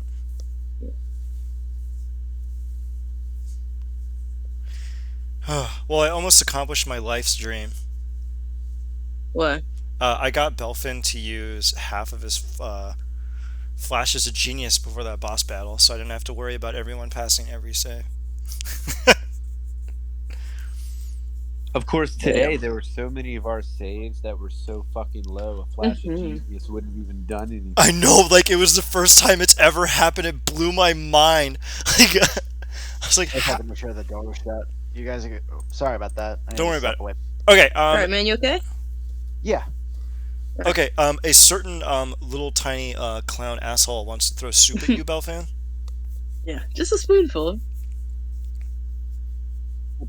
As someone goes to, as a certain someone goes to ask for my attention, you see Belfan look up with the spoon in his mouth, going, Huh? Fling. Okay. Ability check. Dex contest. So acrobatics versus acrobatics, or acrobatics versus a save. It's your choice, really. Ooh. Wow, look at that. Oh, there you go, man. Good job. Remember when George Bush dodged that shoe? That's what Belfin does.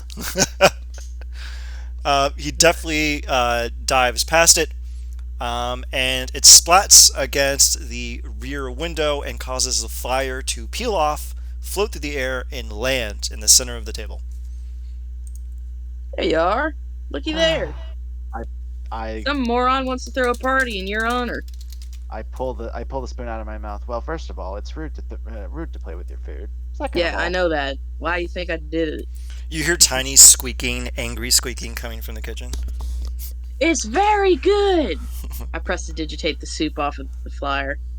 Okay. The flyer says, honorary ball for Belfin, savior of the realm, bringer of bread, tonight at 8:30. It was from my work with the hydroponics plant. You are correct. Well, who's going to be the DD?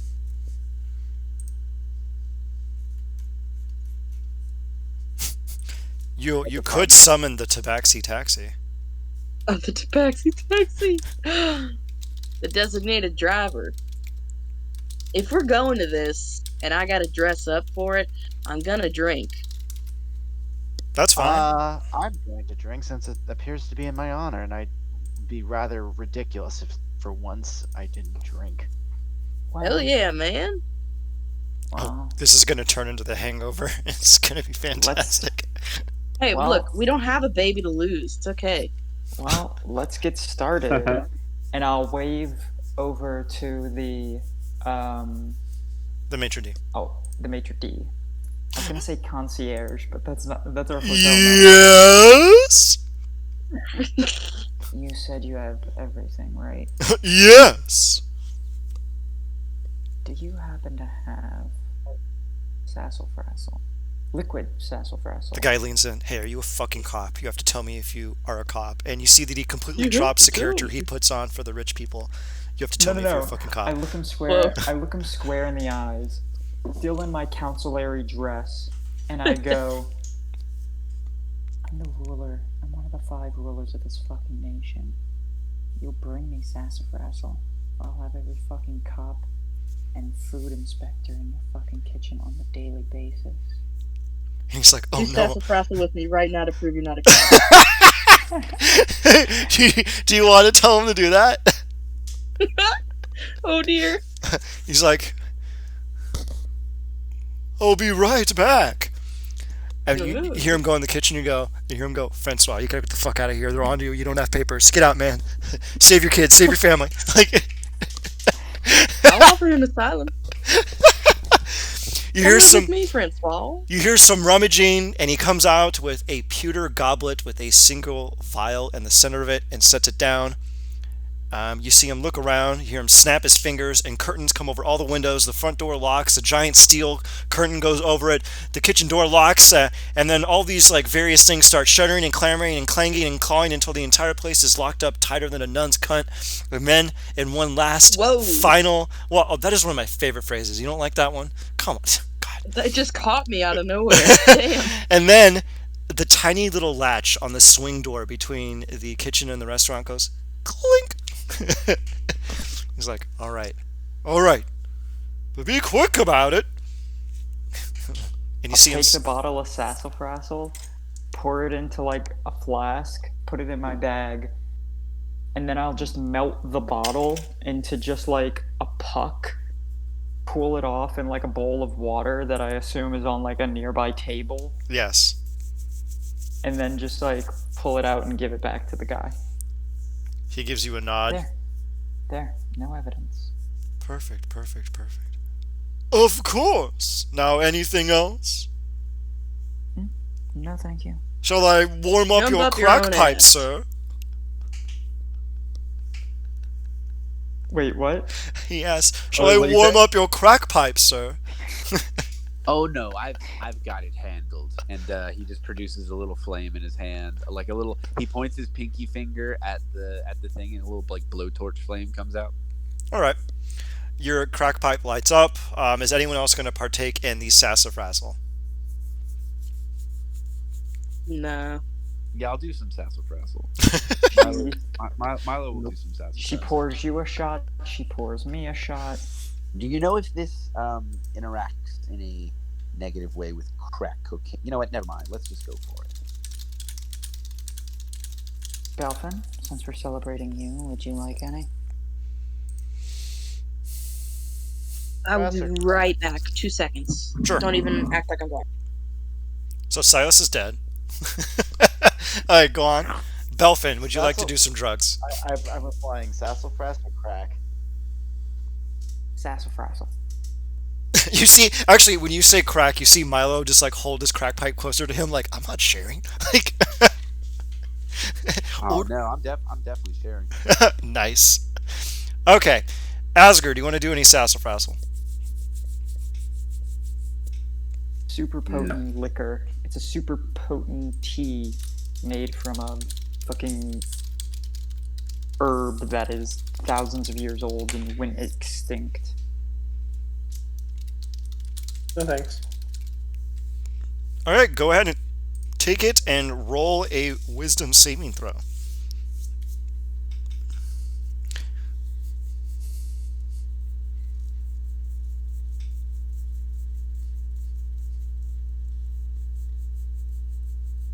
Oh my god.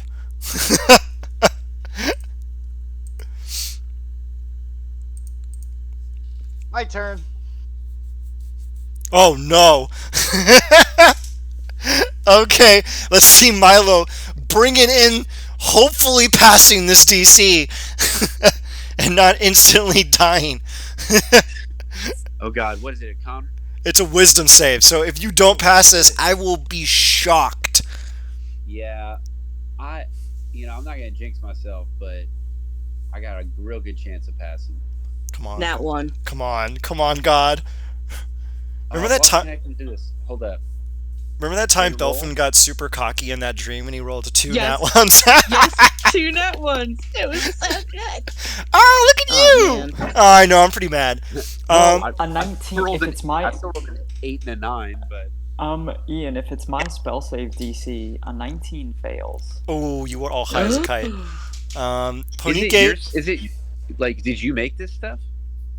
No, but Ian said it's my spell save. Oh, well, okay. yeah, I set a benchmark for it. Go ahead and describe the effects, Ponike, since this is your running gag. It's kind of like smoking really strong weed and drinking like an entire pot of coffee all at once.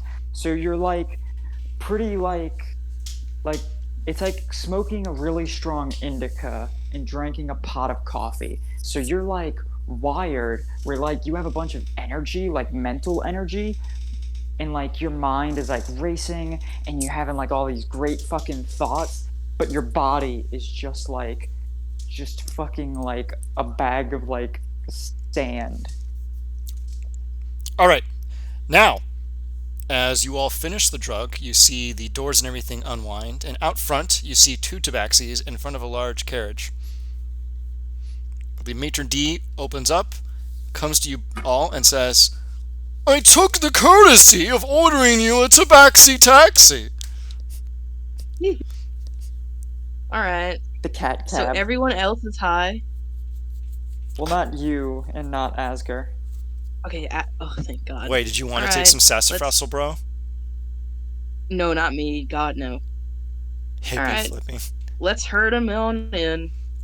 You all get into the carriage, and the tabaxis, like, do like like the Flintstones running, getting up to speed animation, and then they start careening down towards where Belfan's next thing is. As we are careening down the way, all of a sudden the tabaxi taxi stops in front of a very large crowd. The crowd is muttering things like, "I always knew he couldn't hold a tune, but I think this is a little drastic." And the crowd seems to be looking down into the bottom of an amphitheater. Are any of you going to investigate? Yeah, let's give it Yeah, a peeky Silas will go look. Give it a peeky poo. Okay, so Everybody. the 3 super drunk people just roll out of the carriage like thud thud thud. As they stand up and peer out, the sobriety gang, this meme brought by sobriety gang, what do Asger and Silas do? I step over everybody. Okay. Wait, they all fall? Yeah, they just like open the door and like they don't realize they open the door and then they all kind Like of they just follow slowly. like a bunch of empties. Yeah, they do. They just like slump over. But they're all on the ground. Yes. Someone catch me, I'm fine. Oh, actually, Milo's levitation boots kick in instinctually, and then so Belfin and Ponike are just on top of Milo as he's hovering, kind of planking. Whoa. Can I say that my fly just kicks in? Yeah, and then it's like you on top of Silas, who's on top of Milo, so it's like this weird levitating sandwich that just kind of slowly start to spin. You fall out. I'm not boozing. Oh, I meant Belfin in the middle. Bastard. So Asker's going to nonchalantly, as he gets out, accidentally, quote unquote, hit them to where they start spinning faster. I need the 3 of you to make a con save because this is not pleasant. Silas. Elvin's high as shit, so he's just going wee. Let's see if you Silas can. high fives Asger.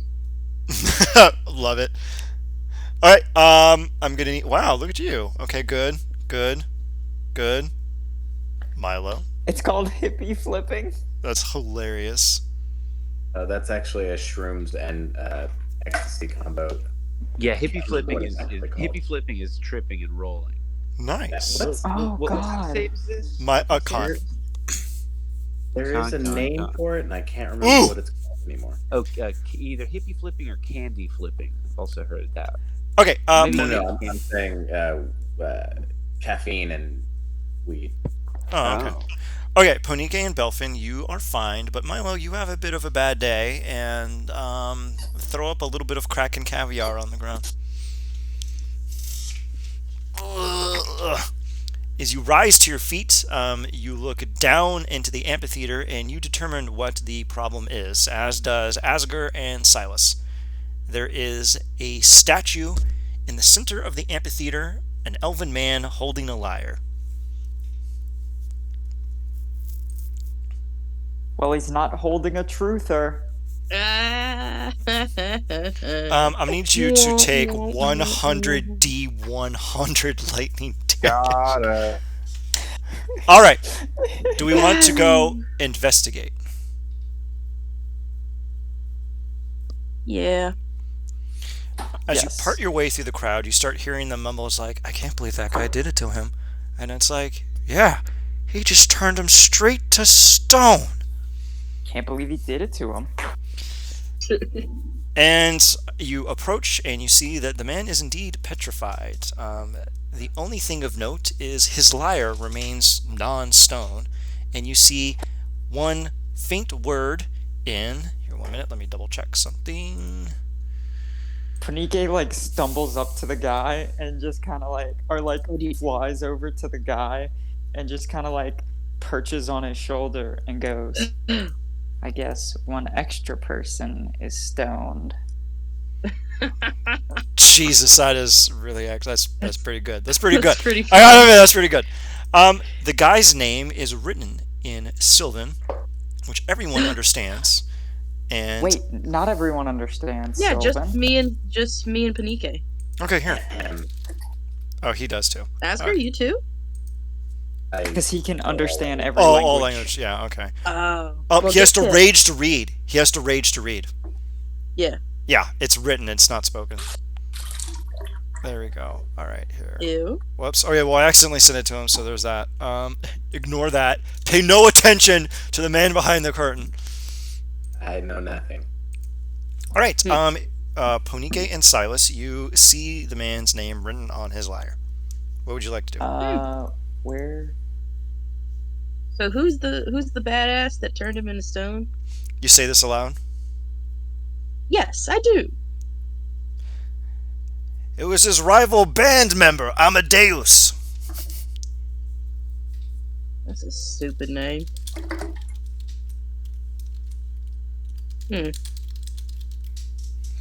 Okay. Oh. Okay. Well, we're gonna do something cool. Let me see. Okay. Yeah. I don't know how to say I do this, but I do my shit. And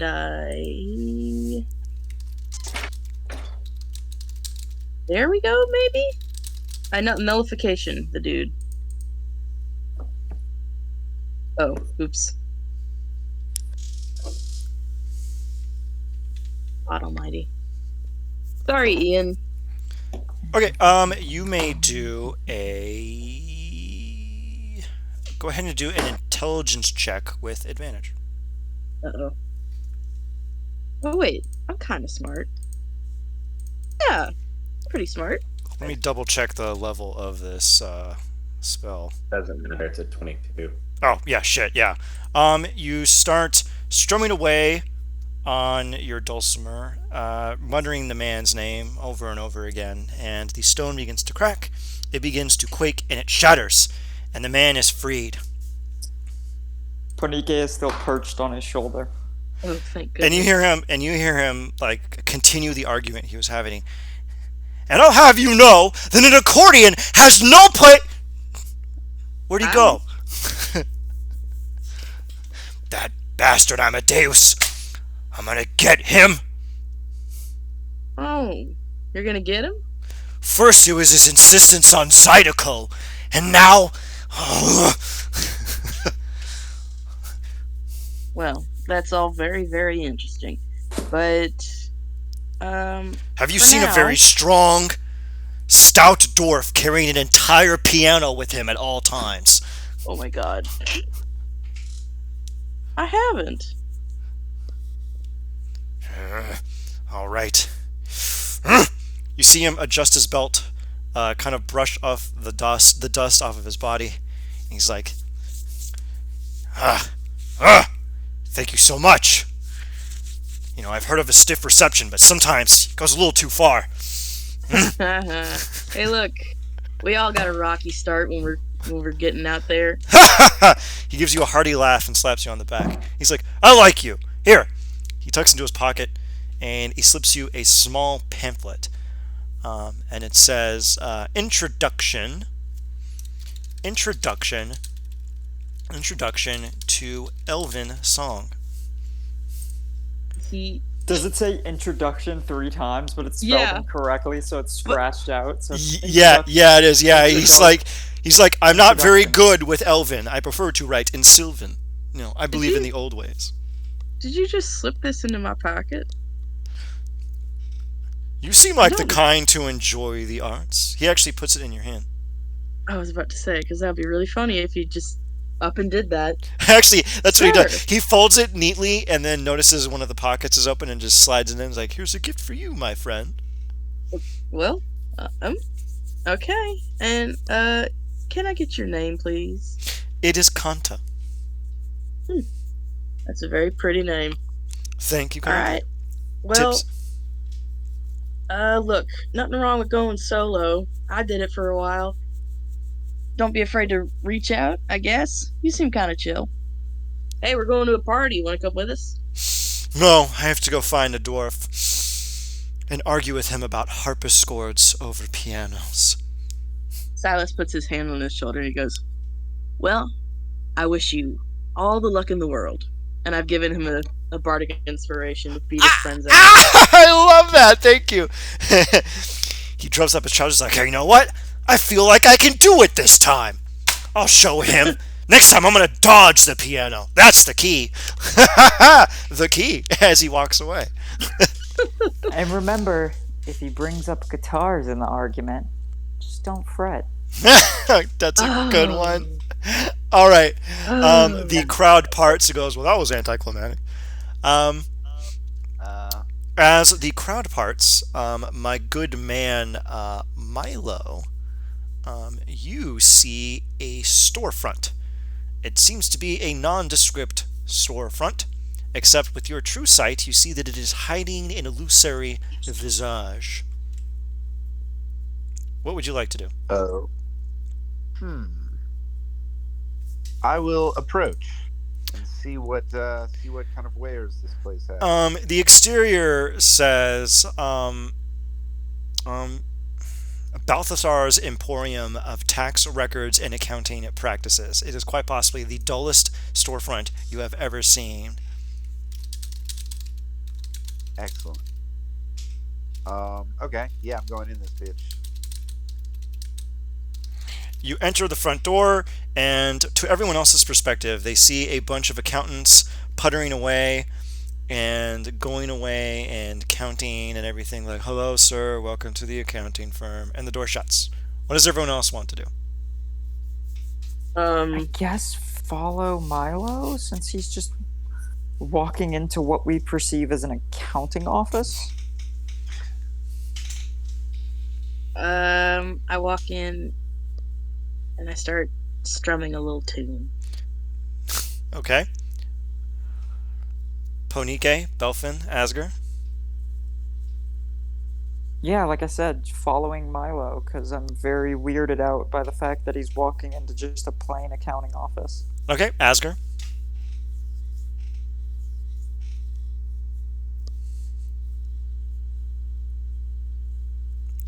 Asger? Ascar.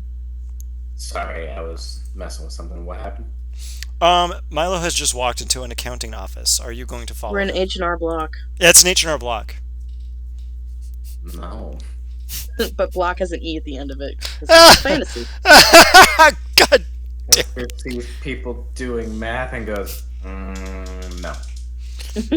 You did notice, though, that Milo had a very sheepish, a very sly and devilish grin on his face when he saw the accounting firm.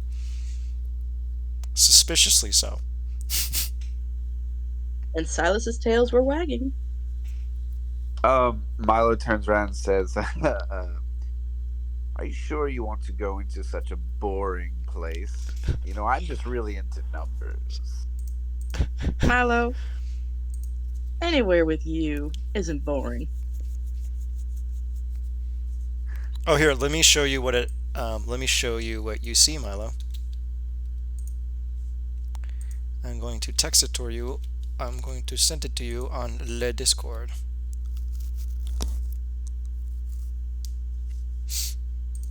Discord Infernord.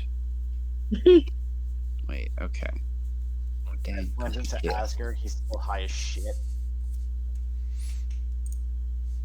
Okay, why ain't my computer turned on? What's happening? It just went to sleep. Come back awake. Oh wait, fucking! I got Discord on my phone. I'm on Discord. Hold up.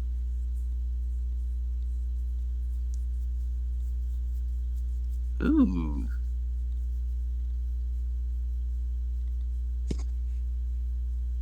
Okay. Alrighty then. Who I guess everyone enters except Asger. I don't. I was about to say this Belfan just kind of fucking slams into Asger. He's still high as shit. All right. In the interior, Ponike and Silas, you see that.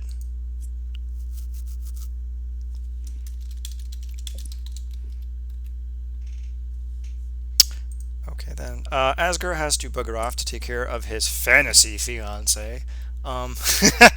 So he's gonna bow out, and that's totally fine. Since he's outside. Oh god, my couch is broken. Huh?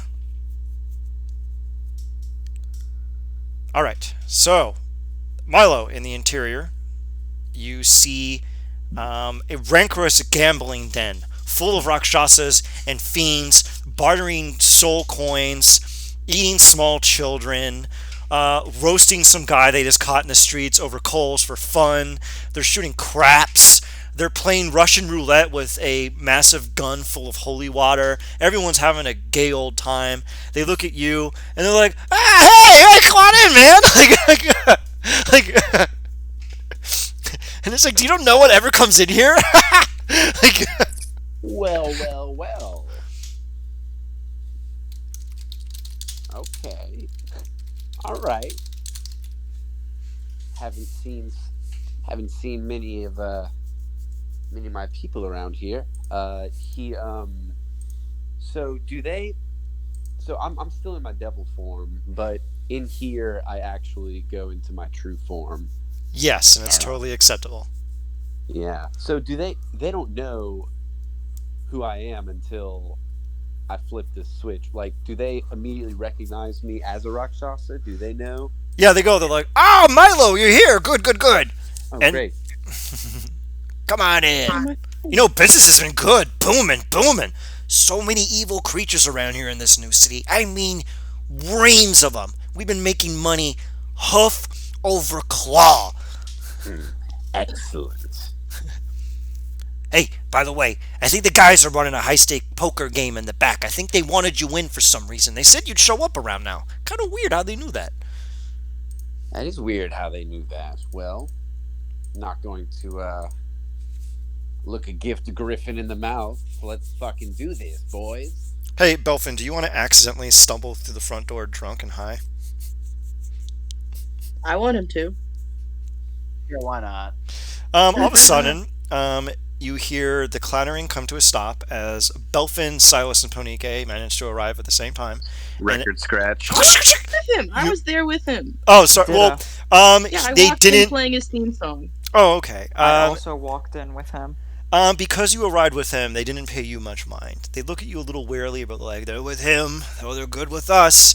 But then Belfin's drunk ass just breaks through the illusory barrier and plows in, knocking over a table where they were attempting to divide up a bunch of cats. And they're like, hey, watch it, bub! As they start pulling out swords and everything, fire begins to course. One guy starts pulling out chains and swinging them around.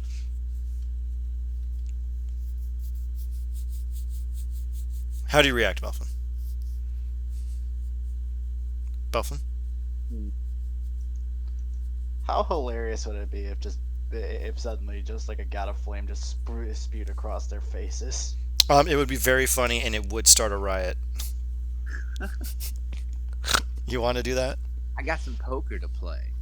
Hey, wait, It's like wait, it's wait a actually minute. this is what happens. So like as they go to like try to strike at Belfan, the fucking cannon acts first and spews them with like a gout of fire, lighting the poor bastard on fire. Hey, hey, hey! You hear the bartender come out. There's no fighting in the fight room. This is the mild agitation room. The fighting room's over there.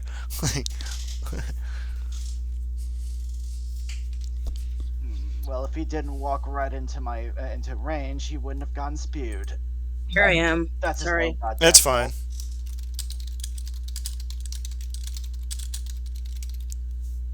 All right, Milo, you go into the back. Ponike and Silas, what would you like to do? I heard the word spew. What happened? Fire spewed over everyone as Belfin drunkenly ambled into the environment.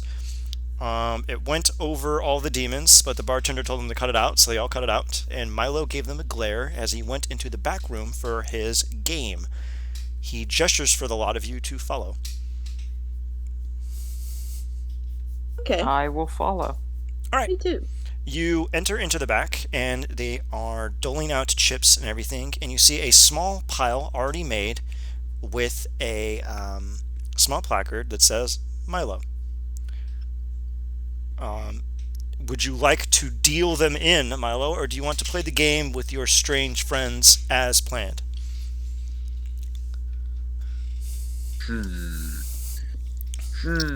Yeah, let's just go ahead and deal everybody in. All right, Belfin, do you also want in on this game? He is too high to care. You plop down on the table. How about you, Silas and Ponike? Yeah, Ponike will. I mean, worst that can happen, they kill her, you know. And just No, comes up Silas later. is gonna be like the hot woman who's like leaning over the Bond villain while he's doing his card tricks. He'll be playing. Thank He'll be you. playing tunes the whole time. Oh, and there's rats too, also leaning on you sexily. Like, yeah, I've got Absolutely. tail. So you deal in, and everyone starts playing. You go up, you go down, you go up, you go down. But Milo just seems to keep going up and up and up and up and up, and he's just drowning in money. Until eventually they're like, "Oh man, okay, let's just cash in all his winnings for the special chip." And you see the dealer kind of look at Milo and give you a nod, switch out all your money for a single chip, and he puts it in your grubby little claws.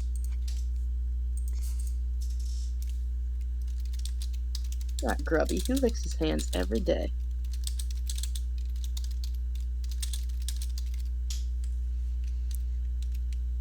One second. Okay.